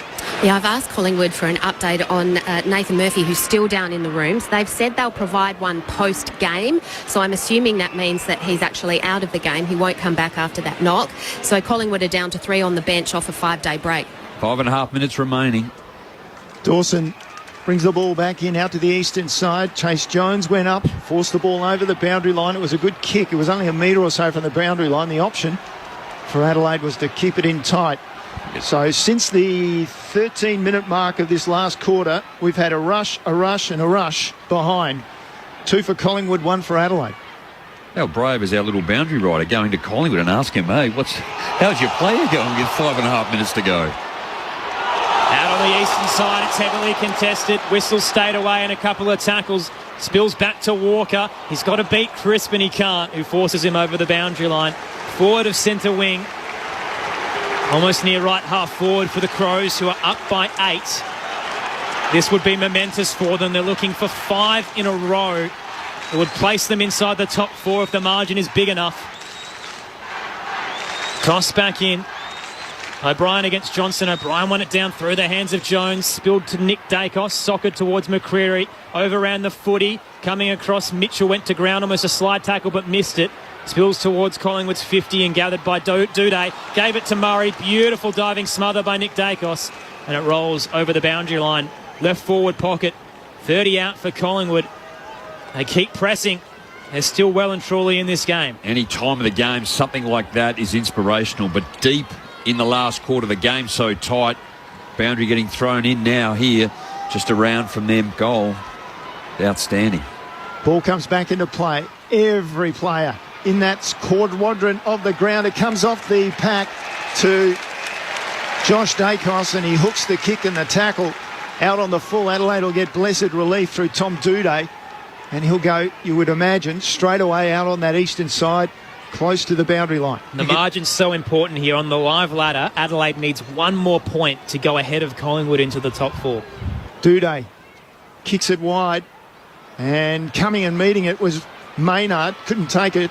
Nick Dacos with a hand pass away, or Josh Dacos it was, to Mitchell, and then kicks it towards the goal face. Pulled down right on the line was Johnson. He was complaining it was high, but he was pulled down in a tackle. Might have been Butts who got to him right on the line, and it came off his body and through for the minor score. Jordan Butts. Oh, and he did have him high. He's got a debate for sure. It's definitely a free kick. Wow. Crows by 7. If it goes the way of Adelaide, I'm not sure I'd like to see Craig's press conference. Dawson to right half back. Beautiful exit. 60-metre kick to Fogarty leading out. Takes it in front of Moore on the boundary line. He'll head up the eastern wing. Pies have the numbers. Walker's got 3 to beat. Nearly juggles it. Dropped it at the last possible moment against Maynard. Boundary throw in to come just behind right half forward. Adelaide 7-16-58. Collingwood 7-9-51. Earlier today, Geelong defeated the Bombers by 28. The Suns defeated the Tigers by 24. Tossed in. O'Brien almost held out of it by Frampton. Went to ground. Sloane socket off the deck in the path of Fogarty. Wrapped up by Moore. Still has possession of the footy. Almost sat on by the Pies skipper. It's not coming out. Ball up right half forward for the Crows. They would have made it a grandstand finish, Gemmo. They play that free kick. It goes down to a couple of point with a couple of minutes to go. So again, since the 13-minute mark of the final quarter, we've had 4 rush behinds. That's the only scoring that's been done. 3 to Collingwood, 1 to Adelaide. Ball out of the pack, goes down towards the wing for Collingwood. Ginnivan couldn't hold it in, and so we'll get another throw in out there on the eastern side of the Adelaide Oval. What a contest we've seen tonight. It was Adelaide by 22 at quarter time, by 6 at half time, and then by 16 at three-quarter time. And now it sits at 7 points for Adelaide. The near 44,000 have woken up. Boundary throw and cleared both rucks. Frampton then got it to Josh Dacos. McCreary missed the footy and almost kicked Smith in the face. Still on the eastern outer side. Messi Moore at the moment will get another ball up. Incredible numbers around the football too. Adelaide are pressed down to come up to the contest. Jordan Dawson behind the football for Adelaide. 11-5 inside 50s Collingwood's way this quarter. O'Brien straight to Schomburger. Handball in hope only as far as Ginnivan. De Goey put his head over it. Nearly coughed it up to Rochelle, who's bowled away by Markov. Ginnivan kicks it straight up. It'll sit up at centre half forward. Markov flies with Pedler. Ricochets out to Noble. Arches the back away from Sloane. Runs to 45. This is absolutely brilliant. The comeback kings, Collingwood, have arrived at the Adelaide Oval. 1 point game. Still 3 minutes to play. Collingwood 8-9-57. They have the last 3 goals of the game. Adelaide 7-16-58. Rod Jamieson, your thoughts? Oh, look, we always knew it was going to happen, didn't we? Well, we thought it was going to happen, just the way that they play. But we spoke about David Noble. John Noble coming out of the defence in the third quarter on his left foot, kicks it out on the full, but then just clean with his hands, arched his back, knew the situation, knew where he was, and just nailed it when they absolutely needed it. Now it's up to these stoppages, Gemmo. Collingwood have been pretty good with De Goey and Adams in there, so it's important that Riley O'Brien can get his hand to this ball and direct it to the Crow. John Noble, what a success story coming out of the mid-season draft in 2019 for Collingwood. In the middle, Sloane got a foot to the ball towards Rochelle, picked it up, Noble grabbed him. Umpire called play on, Noble tapped it out to Adams. Good hand pass, Dacos. Good hand pass forward, another one coming from De Goey. Often to Dacos, that's Josh, and he's a stray. He's kicked it out on the full. He had a chance to put his side in front, but he missed everything. How could he miss everything? A player of his ability, some of the goals he's kicked over his short career. Dodged a bullet then, the Crows. Murray brings it back in, goes long. Moore rises over the top, but the reason... No, he's going to take it. I thought for a moment that O'Brien was going to get a free kick being held in the contest, but it wasn't to be. Darcy Moore will send his side forward. Down by 1. Moore up to the top of the goal square. Big sit from Myercheck. Couldn't claim it. Spills to the back. Hinge gave it to Dawson. Fends away Josh Dacos. Handed it off. But Murphy was over the line, so we'll get a boundary throw in. 15 out, right forward pocket. Wow. You look to rush a point, Jamo, to at least bring the scores level. Or you've just got to shut this down here too. They have been amazing in the clearance work. Noble, look at Still Sidebottom here, just on the offensive side, just trying to sneak in. Toss back in. Frampton won it down through the hands of Chris. Sidebottom was at the back, jammed it on the boot, up towards the goal square. Johnson can't claim it. Smart it's play. Smashed through for a minor score, and scores are level. Smart play by Ash Johnson, just to make sure that at least they'll be taking something home. And now it's up to the Crows. They need to take the ball from one end of the ground to the other. We got just under 2 minutes to go. That hit out was going straight to Still Sidebottom. Wasn't too it? Far out. Well read, Jamo. Dawson brings the ball in. Out to the eastern side, looks for Chase Jones. And it came off the hands and over for the throw in. Adelaide. Well, it's more Collingwood than Adelaide at the moment as we close in on full time. Collingwood surging. Adelaide needs to score, so does Collingwood if they want to win. Darcy Moore's gone forward. Ball comes back into play. O'Brien goes to ground, play on. Rankin, just a blind turn, got it out the Keys, and then Laird, and then Rankin, and then down to half forward. Well, not quite. Just ahead of centre wing, taken by Fogarty. Down to half forward with his kick for Schonberg. Came off hands. Quaynor took it towards the boundary line and over. So Adelaide have got it at right half forward. Dying stages at the Adelaide Oval. Anyone's game. Great to have you with us on Grandstand AFL. Frampton has front position for the boundary throw-in. O'Brien will charge to meet it. He wins it down over his head, but straight to Markov, who hands it to Mitchell. Collingwood clearance out to the eastern side. Duday wrapped up with Elliott, coming through Crisp. Tried to give it to Elliott, he fumbled. Flicked it back out to Crisp. Gets away from Duday. Everyone's pointing long. Instead, he'll look inside. Hits up Hoskin Elliott in space. Heads towards the right forward pocket. Side bottom back with the flight. Has pulled it in. Remarkable. Collingwood's going to do it again. Takes the mark. 35 out. Tight angle. Right forward pocket. Any score will do. 45 seconds to go. Runs the clock down. He'll use the 30. 296 games. Sneaking up on 300. Has been an incredible player. Unbelievably talented and skillful. You surely cannot miss any of this. Steele side bottom. Opts for the drop punt. It looks good. It's fading late. Minor score. Pies up by 1. Adelaide, last roll of the dice. They play on immediately. Dawson heads to the broadcast wing, outnumbered, gathered by Rochelle, hands it inside to Rankin, has to go, wheels around 3, hands it over the top to Rochelle, kicks, it's not long enough, headed towards the 50, but it was too shallow. That's it. Moore sits underneath it. Collingwood win. The Magpies are inevitable. The Collingwood comeback claims another victim. They run down the Crows to win by a point. They know how to play the game. Side by side they stick together to uphold the Magpies' name. See the barricades are shouting as all barricades show. Oh, the premiership's a cakewalk for the good old Collingwood. The Crows dominated for significant portions of the contest, but you always knew the fight back was coming and the tidal wave arrived. It was Adelaide by 22 at the first break, Adelaide by 6 at the half, 16 at three-quarter time before the Magpies kicked the last 3 goals of the game and the last 9 scoring shots. And in the end, they win by a point, 8-11-59 to 7-16-58. Good old Collingwood forever. They know how to play the game.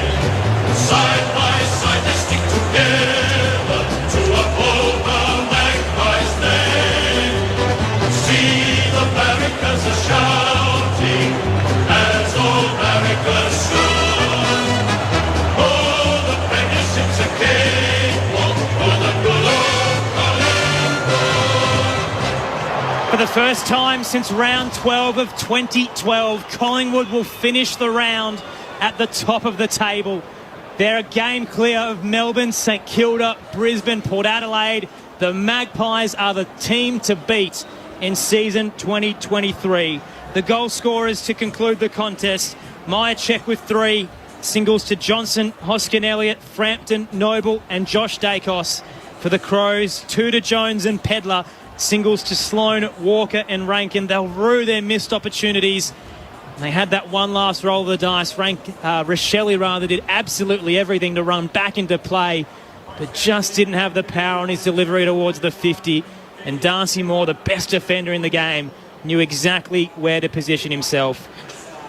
Collingwood winners by a point. Will be with you through till 8 p.m. Eastern Standard Time, so feel free to get in touch on the text line 0437 774 774. We'll aim to get reaction from both rooms and the song shortly, but first, the thoughts from our experts, Rod Jamieson and Stephen Williams. Oh, an unbelievable win. All credit to Collingwood too.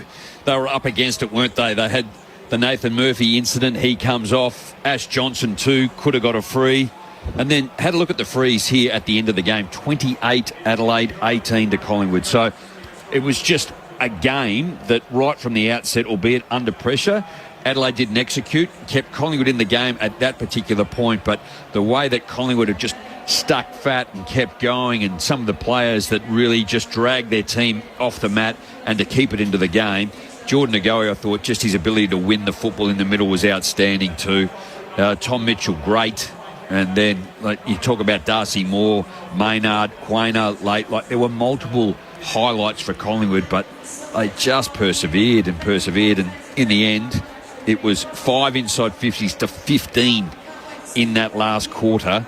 Adelaide 52 to 46. So I just think they probably tensed up a little bit, Adelaide, and didn't take the game on when they had to in that last quarter. But Collingwood just threw caution to the wind. And just belief, Jamo, isn't it? They just believe that no matter what situation they're in at three-quarter time, Adelaide kicked the first goal of the last quarter, and you think, well, that's probably going to be enough. But as you said, Jamo, the Crows should have put them to bed, and they didn't. And now they're paying for it. And as you mentioned, in the last quarter, 15 to 5 inside 50s, clearances 16 to 4 Collingwood's way, contested possession +9 to Collingwood. So, they played off a 5-day break. We all thought perhaps they might run out of juice, but they looked a bit sore and a bit ordinary early in the match. Maybe they were just running that soreness out from 5 days earlier, but as the match wore on, they got stronger and stronger, and that belief, as you mentioned, De Goey was fantastic. I thought Billy Frampton was, I thought he had a great game. Just his ability to compete, undersized ruckman, just kept having to go all the time. And guys that didn't do much for the game just stood up at the right time late. Darcy Moore was brilliant on Darcy Foggett. Braden Maynard was excellent as well, the way that he used that run and dash off the half-back line. But full credit, Collingwood. I thought you were gone, particularly early in that second quarter when Adelaide were just dominating the game. But not unlike the Giants match, when the Crows should have put the Giants to bed, you give somebody an opportunity, and if they're good enough, they'll go through the door, and Collingwood certainly are good enough. Well done, Magpies. Hit-outs don't always win you the game, but hit-outs to advantage. 9 Frampton, O'Brien 9 in the end. But what about the clearance work? They got their hands on the footy first. De Goey 10, Josh Dacos 7, Tom Mitchell 7, Taylor Adams 6, and then the first of Adelaide is Jordan Dawson with 5, and then it goes Nick Dacos 2. They just incredible around the stoppages. First possession, De Goey, Dacos, Adams, Mitchell. It's an area where Adelaide have to improve in that area, and a team tonight like Collingwood just took it to them in that area to win, and away they went. On the text line, Stuart says, what a great win for Collingwood. With so many players missing, and including the Kruger injury, it might be our year. Brendan from Hobart says, hi team, how good is Darcy Moore as a defender and now as a captain? Incredible leadership in the dying stages there. Another listener says, Houdini strikes again, go the Pies.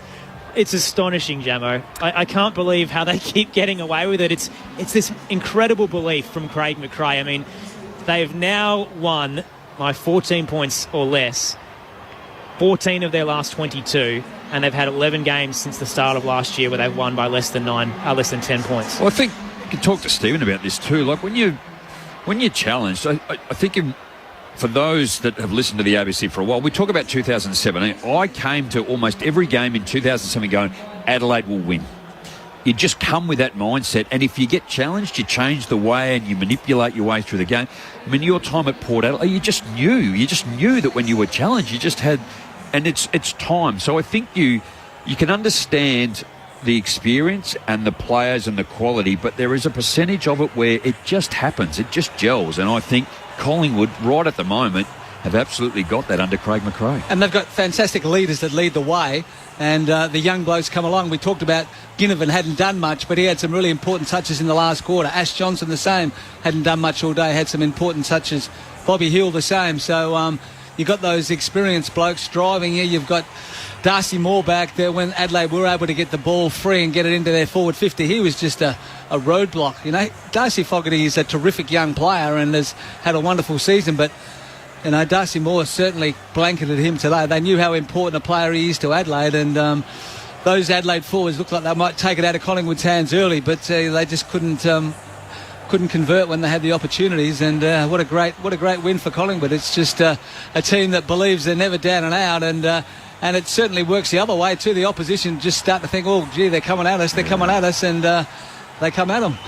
Rain starting to tumble at the Adelaide Oval just to add to the miserable night for the Crows fans in attendance. Just supporters all wet. You lost, you're wet, go home. Collingwood have spoilt the party. I mean, there's 43,942 here tonight, but there's a truckload of Collingwood supporters. Magpies have made their way around the venue to celebrate with their fans, and now down the race they head towards the rooms. Let's check in with Liz Walsh and see how they're feeling. Guys, can you even hear me in here? The screaming, the cheering, the high-fiving. It is so noisy down in here, just celebrating such a remarkable win. They've got all their arms up. Darcy Moore, to be honest, just looks super relieved, but giving everyone big hugs, whooping, getting together. It's amazing being in rooms after 1-point wins. They're all just coming together now to sing their song. Here we go.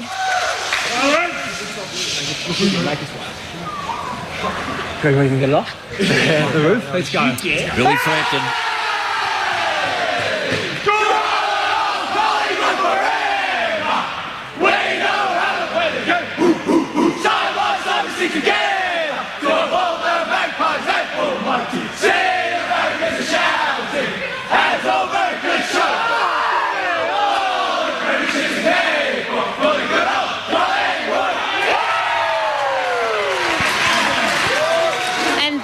An extremely happy and noisy Collingwood rooms, and we'll be back soon. We're hoping to talk to Steele Sidebottom. An absolute party downstairs in the Collingwood rooms, and why not? They've gotten away with another thrilling victory, 1 point in the end over the Adelaide Crows. 32 minutes into the final quarter, and that was their first lead of the entire match. So they led for all but about 0.5. That's when you want to be in front, Crossy. Yeah, absolutely. That's all that matters. All the rest is overrated. Like a game of basketball, just played for 2 minutes. On the text line, Tony says, that win reinforces how important self-belief is. Go Pies. And Stan says, so happy. The Pies of old, thank goodness. Don't stop, don't give up. And that is the mantra of this Collingwood Footy Club, that they're not only a lead under pressure, but they just fight and fight regardless of the margin, and you can never write them off. Their reward is 3 matches at the MCG in the next 3. They do have a nice little run coming up. I did have a look at that, and with 16 games remaining, they either play at the MCG or Marvel. Otherwise, they got 3 games interstate where they play West Coast in round 12. They go to the Gold Coast round 16, and they come back to Adelaide Oval for Port Adelaide in round 19. Other than that, they're at their home deck or at Marvel. And they had the audacity to say that Port and Crows getting an extra home game at the gather round. Like, please. Oh, gee. But it's like they're a big club. They get challenged every week. So it's not as if, you're at a middle club respectfully where you just go, right, we've got a big game this week. And I know all coaches want to keep it at the level. All games are big. But, they get challenged every week, don't they? Every team want to take it to them each week. And they don't play away much, but when they do play away, they normally win. So it doesn't really faze them too much. This is their second game in, 3 or 4 weeks at the Adelaide Oval, and they were able to get over the Saints by a goal. And, today they'll get so much, or they got so much belief anyway. But, with players down, no really recognised ruckman. The Pendlebury, one of their great leaders, not playing as well. Just on that Adelaide Oval, now they've won their past 7 here at the Adelaide Oval, and now it's the past 4 by under 6 points. Won their past 7 against the Adelaide Footy Club as well, and haven't lost in their last 8 against them. It's a massive record. I love an early shout, Jamo. You know that. We're, 7 rounds now completed. Yep. Where do Collingwood sit in the scheme of things for you? Premiership favourites? I'm going to say top 4. I still think Melbourne are an incredible side at the moment. I don't know if St Kilda have got enough in them to carry it through. Brisbane? Brisbane and Geelong still. And Geelong, look, they started poorly, but they're starting to build, and they got such depth in their team. Great forwards, a great midfield. Dangerfield's playing really good footy again now, so I think they'll be around when the whips are cracking also. Yeah, I think that's my top 4. The thing is, though, when you look at Collingwood, as good as they've been, you still got a question mark that they can't win games by more than 10 points, if you know what I mean. I mean, they win these tight ones, but you still think that there's enough class between Geelong and Brisbane and a couple of other sides that might get over them. I think conversely too, if you win the tight ones, you're playing good football and you're keeping yourself in it. So it's not generally that they kick away and blow big numbers. If you have a look at Laporte, they blew Port out the water. Yeah, but 71 points it was, but outside of that, Geelong 22. Geelong was slow, and then the other one was Richmond. It was 14 points. So, but they need to find something more up forward, don't they? I mean, my check is Dower. He's great. Jamie L. I really rate the way he plays. But he's last couple of weeks, he leads up. They kick over his head over there. He gets smashed. He's chasing. He's struggling. But when he's on, he can kick you a bag. Bobby Hill was quiet tonight. So Ginnivan up and down. So there's a couple there. Macquarie, he's kicked 7 for the year. But they're just so reliant on my check at the moment. And Jordan Ngoe, he's 7, but he didn't kick one tonight. But, he was just instrumental in the middle of the ground. So you're right. I mean, you just got to be there at the right time at the end of the game. I guess it doesn't matter who gets them for you. But they're really reliant. And even then, late in the game, Darcy Moore's been so good in defence, and they swung him forward. The forward lines always interest me with Collingwood, that they never had a key full forward target. And my check's kind of been that undersized talisman up forward, and they still managed to score pretty comfortably. It's almost breaking the trend that you don't have a Charlie Curnow or Tom Hawkins, a Tom Lynch. Well, it's almost, I mean, the big men are obviously, they're helpful, aren't they, too? The ruckman would help if they were in the team too, but I guess when you look at Richmond in the sides, it's just get the footy forward fast and quick, and then one-on-one contest, a bit of space, that helps. But, look, they were great. They were really good tonight, weren't they? It does take your breath away a little bit. You're almost lost for words when you see in person just how magnificent they are in the final term. Collingwood winners by a point, as Crossy mentioned. The only lead they had in the game was when Steel Sidebottom put them up in the dying stages. Liz Walsh is downstairs in the winners' room. Liz. Hello, Aaron. Thank you. And I'm here with the Steel Sidebottom. Let's call you the match winner, shall we? 3 straight wins. You're on top of the ladder. It must feel great. Feels very good.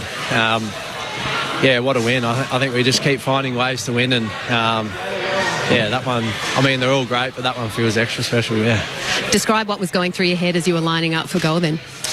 Well, I knew there wasn't long to go, and any score was going to do. Might have been smarter to kick a point, that way they didn't go back to centre square, but probably barely made the distance, come off my shin a bit, but did enough, got a point, and here we are. You've just come out of your meeting.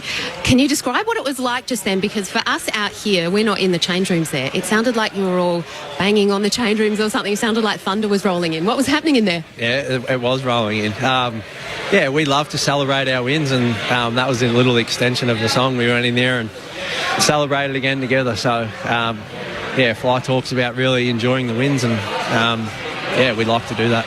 That's great. Let's head up to our experts in Rod Jamieson and Stephen Williams. Still, it's Stephen Williams here, mate. Congratulations, another courageous win. Tell us about the belief in the Collingwood Footy Club. We saw last week against the Bombers 28 points down at three-quarter time. We saw today Adelaide probably had opportunities early in the game maybe to put you guys out of it, but they left the door open, and once again you were able to walk straight through. Yeah, well, I guess no matter the situation we find ourselves in, we still believe that we can win games of footy, and I think we've been in the position enough times now to really believe that it can happen. And although we don't like to be down on the scoreboard, we talk about playing to the end, and I guess we've shown that again tonight that no matter sort of what the scoreboard is, we'll play to the final minute, to final second, which we have again. And the usual suspects were fantastic again. Dacos boys, Mitchell, De Goey, yourself. But I thought Billy Frampton, he's probably your third or fourth choice ruckman, but I thought his ability to compete in the middle of the ground was instrumental in you guys dominating the clearances, and probably the reason why you won the game. Yeah, I think we got Bill across as a defender, and we've had guys that have gone out of the team, but the one thing that sort of stands out with Bill is his ability to just compete. He's got that little bit of mongrel in him, I suppose, that he goes out there, and no matter who's in his way, he'll try and get him out of the way. And he talked about our mids. I thought they were class tonight. Probably challenged early, but really got back to it after quarter time, and we're a big driver of us getting the result. Still, Rod Jamieson too, congrats. And it wasn't always your way either too. I mean, Nathan Kruger goes down. I thought Nathan Murphy, again, late in the game, Ash Johnson missed out. So there was a couple of opportunities that didn't really go your way, and not to add fuel to it, it was 28 frees to 18 in the end as well. I know you can't comment on it, but that just adds to the win. Yeah, it does. And, Krugs hasn't been able to, string too many games of footy together at the moment, so it's disappointing for him. But, I can't even really remember what you said there. But, I'm just really proud of the boys' efforts, and, the challenges will just keep coming. And in advance too, you're 4 games away from your 300. So from myself personally, and I'm sure many other players and past players and people that follow Collingwood too, wish you all the best when you get to 300. You've got 4 big games ahead of you. Yeah, I do. It sounds like it's a lot, and for me it's gone very fast. I'm very fortunate to be in the position I am, and playing the game I love as a job. I make sure I never take it for granted, and to be able to do it, hopefully I'll get there to the 300 will be something that I'll be very proud of. Still one more before we have to let you go. A premiership player in 2010. How do you reflect on the way this side is performing? Do you feel like this is the best Collingwood team that you've played in? Potentially. I guess for me, I look at it a different way now. I was a very young kid in 2010 and was looking up to a lot of guys and sort of trying to find my way. And now I feel like I'm on the other side of it. I'm, that older head trying to guide guys and show them the best way through it. So my role's changed a lot over the last, 13 years. So, hopefully I'll be able to maybe before I'm done taste it one more time. Great to have you, Steele. Thank you for your time and congratulations. 1 point winners, Collingwood, still side bottom with 24 disposals, but most importantly, his last one was a behind that gifted Collingwood the win, and a very impressive performance as well, considering he battled the flu, a pretty aggressive flu as well through the week, to the point where he flew in late without his teammates and still managed to rack up plenty of the footy. I mean, all clubs manage their players now too. I mean, Adelaide, Rory Laird right to the death in terms of whether he was going to play with a calf, and in the end, he still had a reasonable game, 29. But, they just manage and take care of their players. What I do love about his commentary there, he was young at the time. And I think we all, when we look back on our time there, you just look and do things differently when you play. You do take it a bit for granted. You turn up, you enjoy it, you play hard, you probably party hard. And then all of a sudden, when it gets to this stage and he's just sneaking up 300, it's a monumental achievement to be able to get there now and to be able to impart his knowledge and his experience onto the young team coming through. On the text line, Darren from Northcote says, lay off Myercheck, he's a mainstay of the Pies. Brendan from Hobart says, as a Pies supporter, the only team I'm worried about is the Cats. And another listener says, all Melbourne teams play about 6 interstate away games, so don't tell me Collingwood doesn't travel enough, it's rubbish. I mean, talk to West Coast and then we'll see how you feel, or Fremantle, because they rack up the miles. Any other interstate club, really. At least the Adelaide flight's 90 minutes. But, yeah, for the West Australian clubs, they really battle. The flip side of things, Jamo and Steve, so Collingwood winners by a point for the Crows. You know, it'd be deflating and heartbreaking that they couldn't quite get there. Obviously very inaccurate and should have put the game to bed. But you take a lot of positives out of it as well. Collingwood are at the top of the table now. They're 4-3. It feels like their season's definitely still alive, and they're competing against the best. Oh, look, I saw something the other day on social media, and I think it was through a basketball. In this competition, you fail on the day, but you're learning, and that's what this competition does to you at the elite level, whether it's football, cricket, soccer, or whatever the case may be. But so the coaches will look critically at it and be brutal at it. Adelaide wasted this tonight. They really blew it up early, and you do reflect on the GWS game, did exactly the same, and it's got to be a teach, it's got to be a learning, and it's going to take some time. But for me, that's what I take out of tonight's game. It could have been, and I know you say if, but, could have, should have, but it should have been a 4 to 8 goal margin, even at quarter time. And then that makes it enormously challenging. What's to say what follows that again? Collingwood are a quality side. They're never going to lay down. 6 to 8 goal margin in this game, It's not a winning margin either, too, but it just changed the mindset of the team that's in front, but also, again, potentially the one that's behind. They're just going, we've just been smashed, and here we go. And we saw Adelaide against Carlton here a couple of weeks ago. So that's what the learning for me for Adelaide is. There's still a couple of things that they overcome and they need to achieve. And at the moment, yes, they got challenged by a good team. And they'll look at it critically in the last quarter. Did we try and save the game? Could we execute it better? Did we take the right option?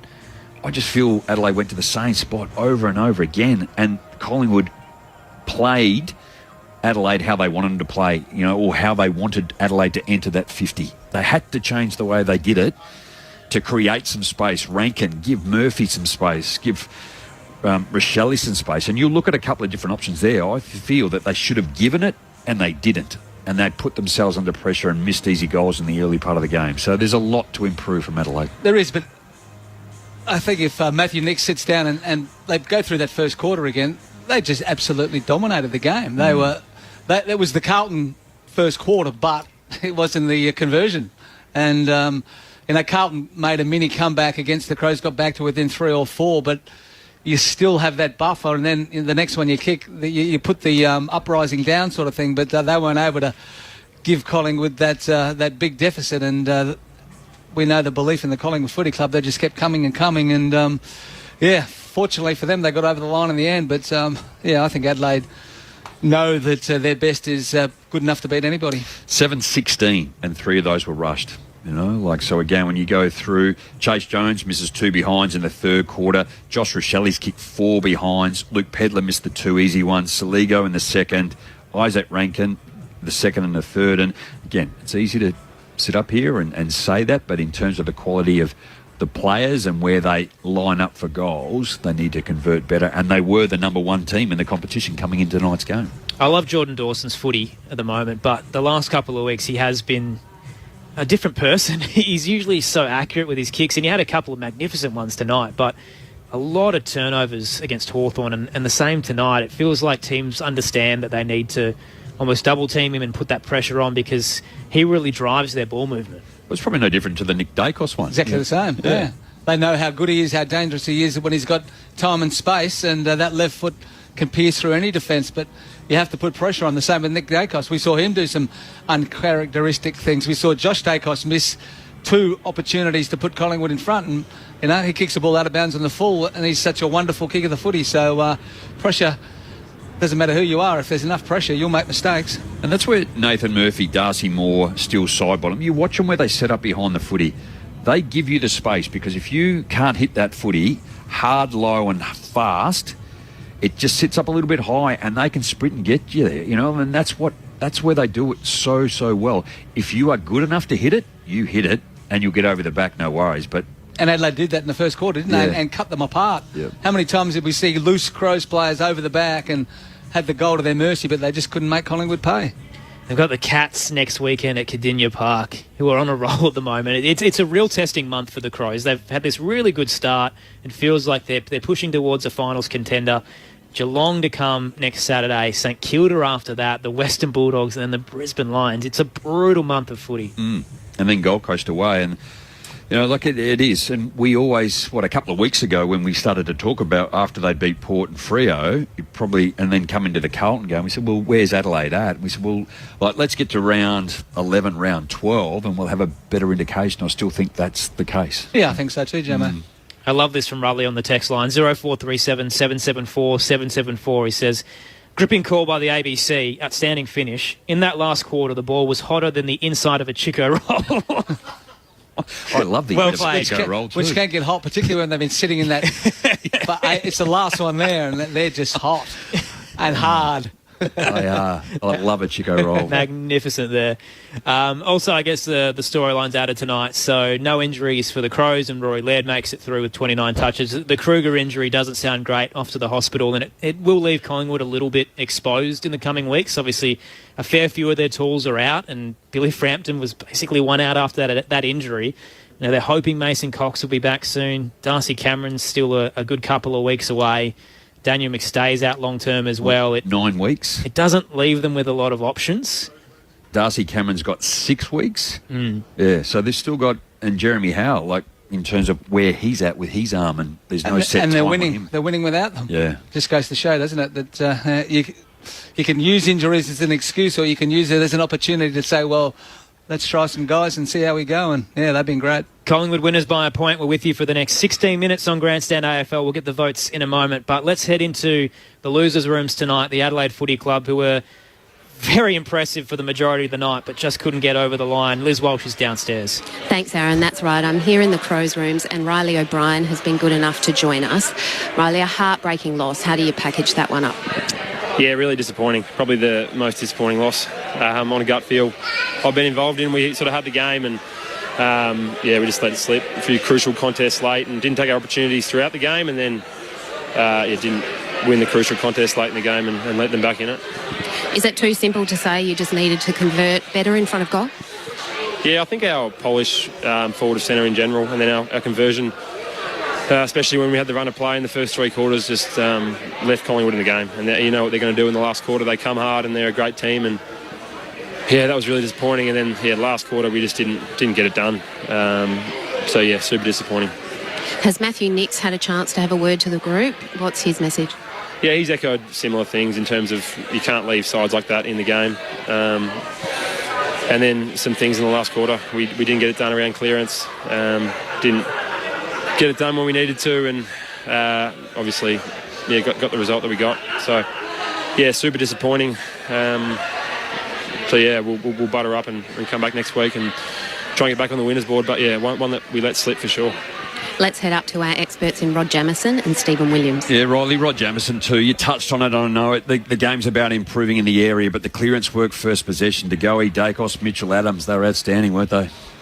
Yeah, no, they were really good. And we got pipped, especially late in the game, around the clearance. And that just puts our backs under pressure and means we've got to move the ball through, I guess, the whole field to get it down our end to score. So, yeah, that was disappointing, and I guess it was a big part of why they got on top of us in that last quarter. How did you feel the team reacted in the last quarter? Do you feel you shut things down a bit, or they were just that good in defending and getting the football back? It was a little bit, as I said, about that clearance. Made it hard to work it from our back pocket through the field. It's always hard to take too many risks down there and go coast to coast. But it's probably started there, and then we maybe went a little bit conservative. But we'll unpack that over the next few days. But yeah, it's super disappointing at the moment. Riley, is it in the back of your mind that Collingwood are going to come at us? We saw them against Essendon on Anzac Day, come back from 28 points down. We know the opportunities you had to probably put them out of the contest early in the match. You just dominated the game. And do you think it's in the subconscious that, well, we had our chances and now they're within striking distance. They come home with a wet sail and, they were just able to do the job at the end of the day?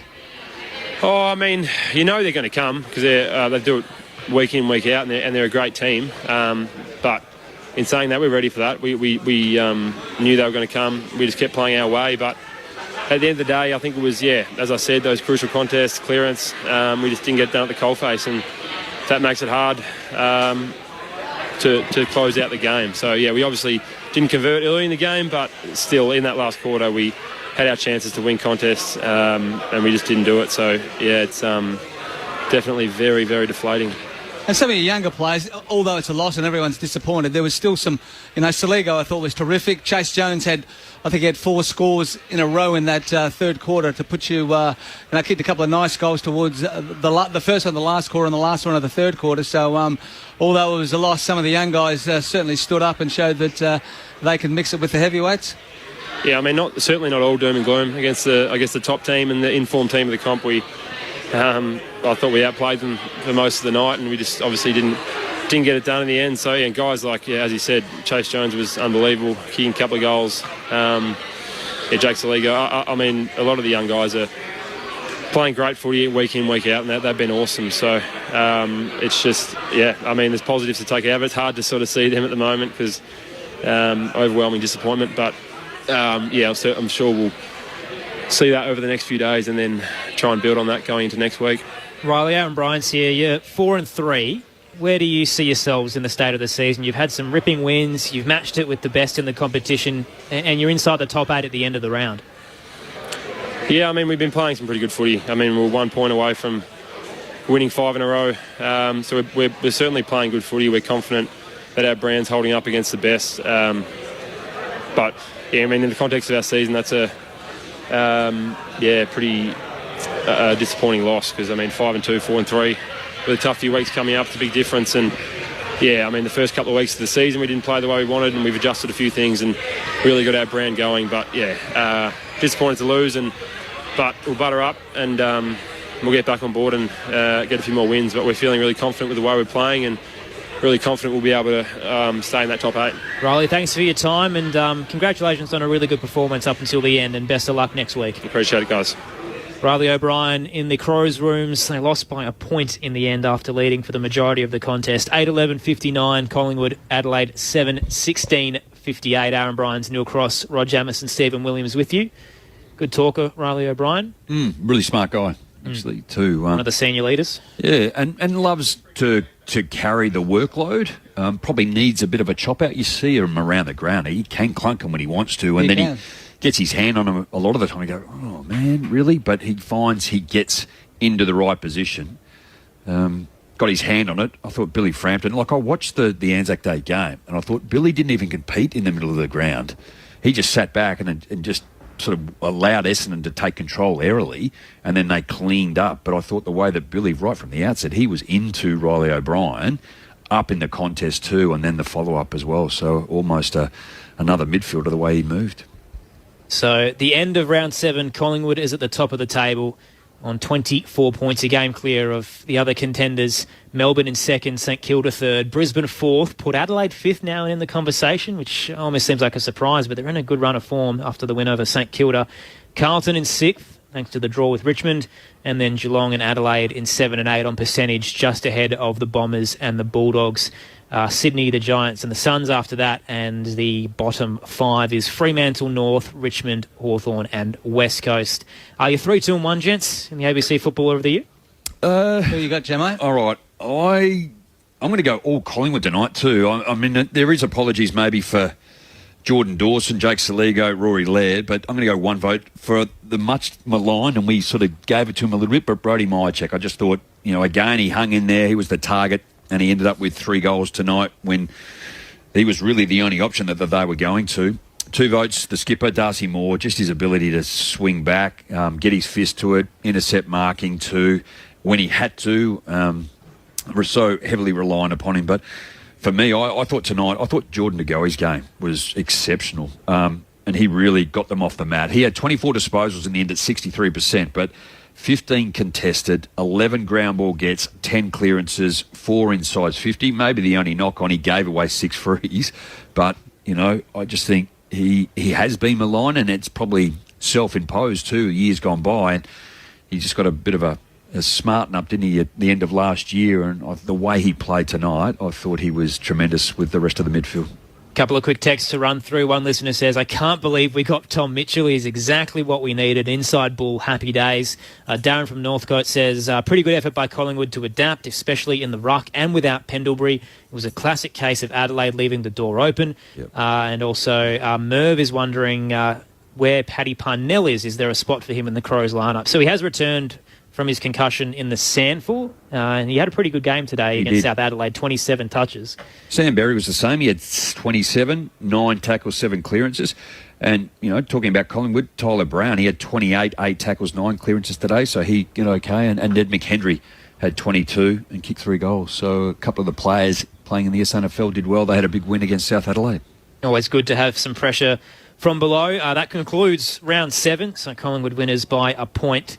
Up next, it's round 8. Big blockbuster game on Friday night. Carlton and Brisbane at the Docklands. Saturday we'll have 5 games, starting with Richmond and the West Coast Eagles. The Tigers would desperately need a win, but so would the Eagles. So a pretty big game there from some of the bottom 4 sides. Geelong and Adelaide shapes up as a massive one at Cardinia.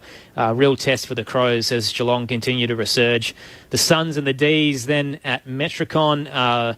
And then the Giants and the Dogs as part of the 2 games on Saturday night. Fremantle and Hawthorn, the other option there. So I think, again, the AFL's missed a trick there with the 2 Saturday night games like they did this week, that they both could be pretty ugly ones. Sunday, we've got 3 games. Port Adelaide and Essendon to kick things off here at the Adelaide Oval. Collingwood and Sydney at the MCG, the middle game, and North Melbourne and St Kilda to conclude the round. Let's start with Collingwood-Brisbane there, Jamo. How do you think that plays out on Friday night? Carlton. You said Collingwood. Did I say Collingwood? Yeah. Carlton and Brisbane. They were good the other night. West Coast are just limping up. We got 14, 16 players out of the team and big names. So probably not sold on it yet, but big game, always. I think when you Collingwood, Carlton, probably to a less degree, Richmond at the moment, and Essendon. The way they started today, I thought they were going to get wiped off the park, but they hung in there. Yeah, I see the Lions. I think the Lions are too strong for Carlton for me. I think the Lions are a pretty complete team, and I think they'll get the job done against the Blues. Michael Voss in charge of the Blues, of course. So nice little storyline there. The Geelong and Adelaide game. Is this a real worrying sign for the Crows now? I mean, they took it up to Collingwood for most of the night, and they wouldn't want to be blown away at the fortress that the Cats have. I think, again, I think there's a chance, but they're always so hard, aren't they, Geelong? What is the record down there for Adelaide? Because I think it's something ridiculous down there. Yeah. Well, it's ridiculous for everybody. It's not just Adelaide. Who goes down to Geelong and wins that often? Yeah. It's but I think Adelaide will do all right. Adelaide play the style of footy that stacks up. So I think I don't think they'll win, but I don't think they'll get blown away. What do you got? What are we, 13, 14 in a row? 3 wins, 19 losses, but I was just counting how many losses in a row and I've lost my train of thought. Yeah. So don't talk to Aaron for the next couple of minutes as he counts, because there are a number that he's counting up. I think it's 13 consecutive losses for the Crows at Cardinia Park, so it's not a great ground for them. No, and they're not, 6 or 7 goals, it looks like majority of the margins there, 27 at one point. So I think Adelaide, you go in there, just go, well, we've got another team, we're going to challenge them and take them on their home deck, as Collingwood did tonight here. And just quickly in 60 seconds, Port and the Bombers, who do you reckon has that one? I think Port should win that one. Yeah, I think it'll be. I think the Bombers, after a tardy start where they conceded the first 6, they certainly kept their heads up and kept working. So, yeah, I think it'll be a pretty competitive game, but Port would hope to certainly win on their home deck. Yep. Can't wait for it. Round 8 kicks off on Friday with Carlton and Brisbane. Thank you for your company on Grandstand AFL this evening. Collingwood winners by a point. 8-11-59 to 7-16-58. They claim top spot on the ladder. The votes 3 to Degoe, 2 to Moore, 1 to Myercheck. Thanks to Rod Jamison, to Stephen Williams, to Neil Cross, to Paul Brokenshire Tech, to Liz Walsh downstairs as well, and a cash photo back in the studio. Big win for the Collingwood Football Club, and Adelaide, they just let that one slide with their inaccuracy. The Pies have the Swans next weekend, and Adelaide head to Cardinia Park. What a round of footy. Thanks to everyone who texted in as well. It was a lot of fun. I've got to go and catch my breath, I think, and have a nap, because that was a thrilling finish at the Adelaide Oval. The Pies by a point. Enjoy the remainder of your weekend. Here's the highlights. Nick Dacos has kicked his Porter Mitchell out of the defensive 50. Dawson intercepted, gets it off to Walker, who can snap from 35 and capitalise. It was a wobbly old kick, but effective for Murray. And in the end, sliding in was Pedler with another opportunity. 40 out. Collingwood just can't get out of their defensive half, and now they pay a big price. Lovely kick from Pedler. Ball comes back into play. Holding, it'll be against O'Brien. Frampton's got a free kick. Frampton comes in, kicks the goal. Dangerous exit to the broadcast wing. The Pies have the outnumber. Waynor should have taken it, knocked it to ground. To go with a low ball inside 50. Myercheck gathers, snaps to the open goal and makes them pay. Could have easily been towed up. His kick is so poor. Kicked it straight to Myercheck. Tight angle for Myercheck. The kick from 48. It's low, it's hard. It's heading all the way home. 2 for Myercheck. They'll take the advantage. Smith clears and they're out. Keys over the top. Take your pick. They're queuing up. He'll give it to Pedler, who plays on from 30. Heads for home and finishes. Pedler has 2. Electric counter footy from the Crows. Heads towards the goal line. Myercheck disposes of butts and soccers off the deck to get it through for what will be his 3rd. Adelaide will come away through Duday. Took his time, was run down. Holding the ball. Oscar Elliott comes in. Kicks to goal. Collingwood well and truly back in this match. Ball punched over the back. McCreary takes on the tackler and is gone. Sloan got him. Sloan kicks his first goal of the season. Good time to do it. Centering his footy inside the arc. Jones charging out. Barrels over Ginnivan. May have caught one high against side bottom. Again, the non-controlling umpire has seen it. In comes Jones. Kicks on the arc. Plenty on it. All the way. It's going to land about 25 from goal. Walker almost took it. Jones threw the pack off the foot. And a goal. Jones was quite brilliant. Tom Mitchell out the back, taken down in a tackle to go. He picked it up, slid the hand pass out. Dacos got it and kicked the goal. He'll sit up at centre half forward. Markov flies with Pedler. Ricochets out to Noble. Arches the back away from Sloan. Runs to 45. This is absolutely brilliant. The comeback kings, Collingwood, have arrived at the Adelaide Oval. Steele side bottom. Opts for the drop punt. It looks good. It's fading late. Minor score. Pies up by 1. Collingwood win. The Magpies are inevitable. The Collingwood comeback claims another victim.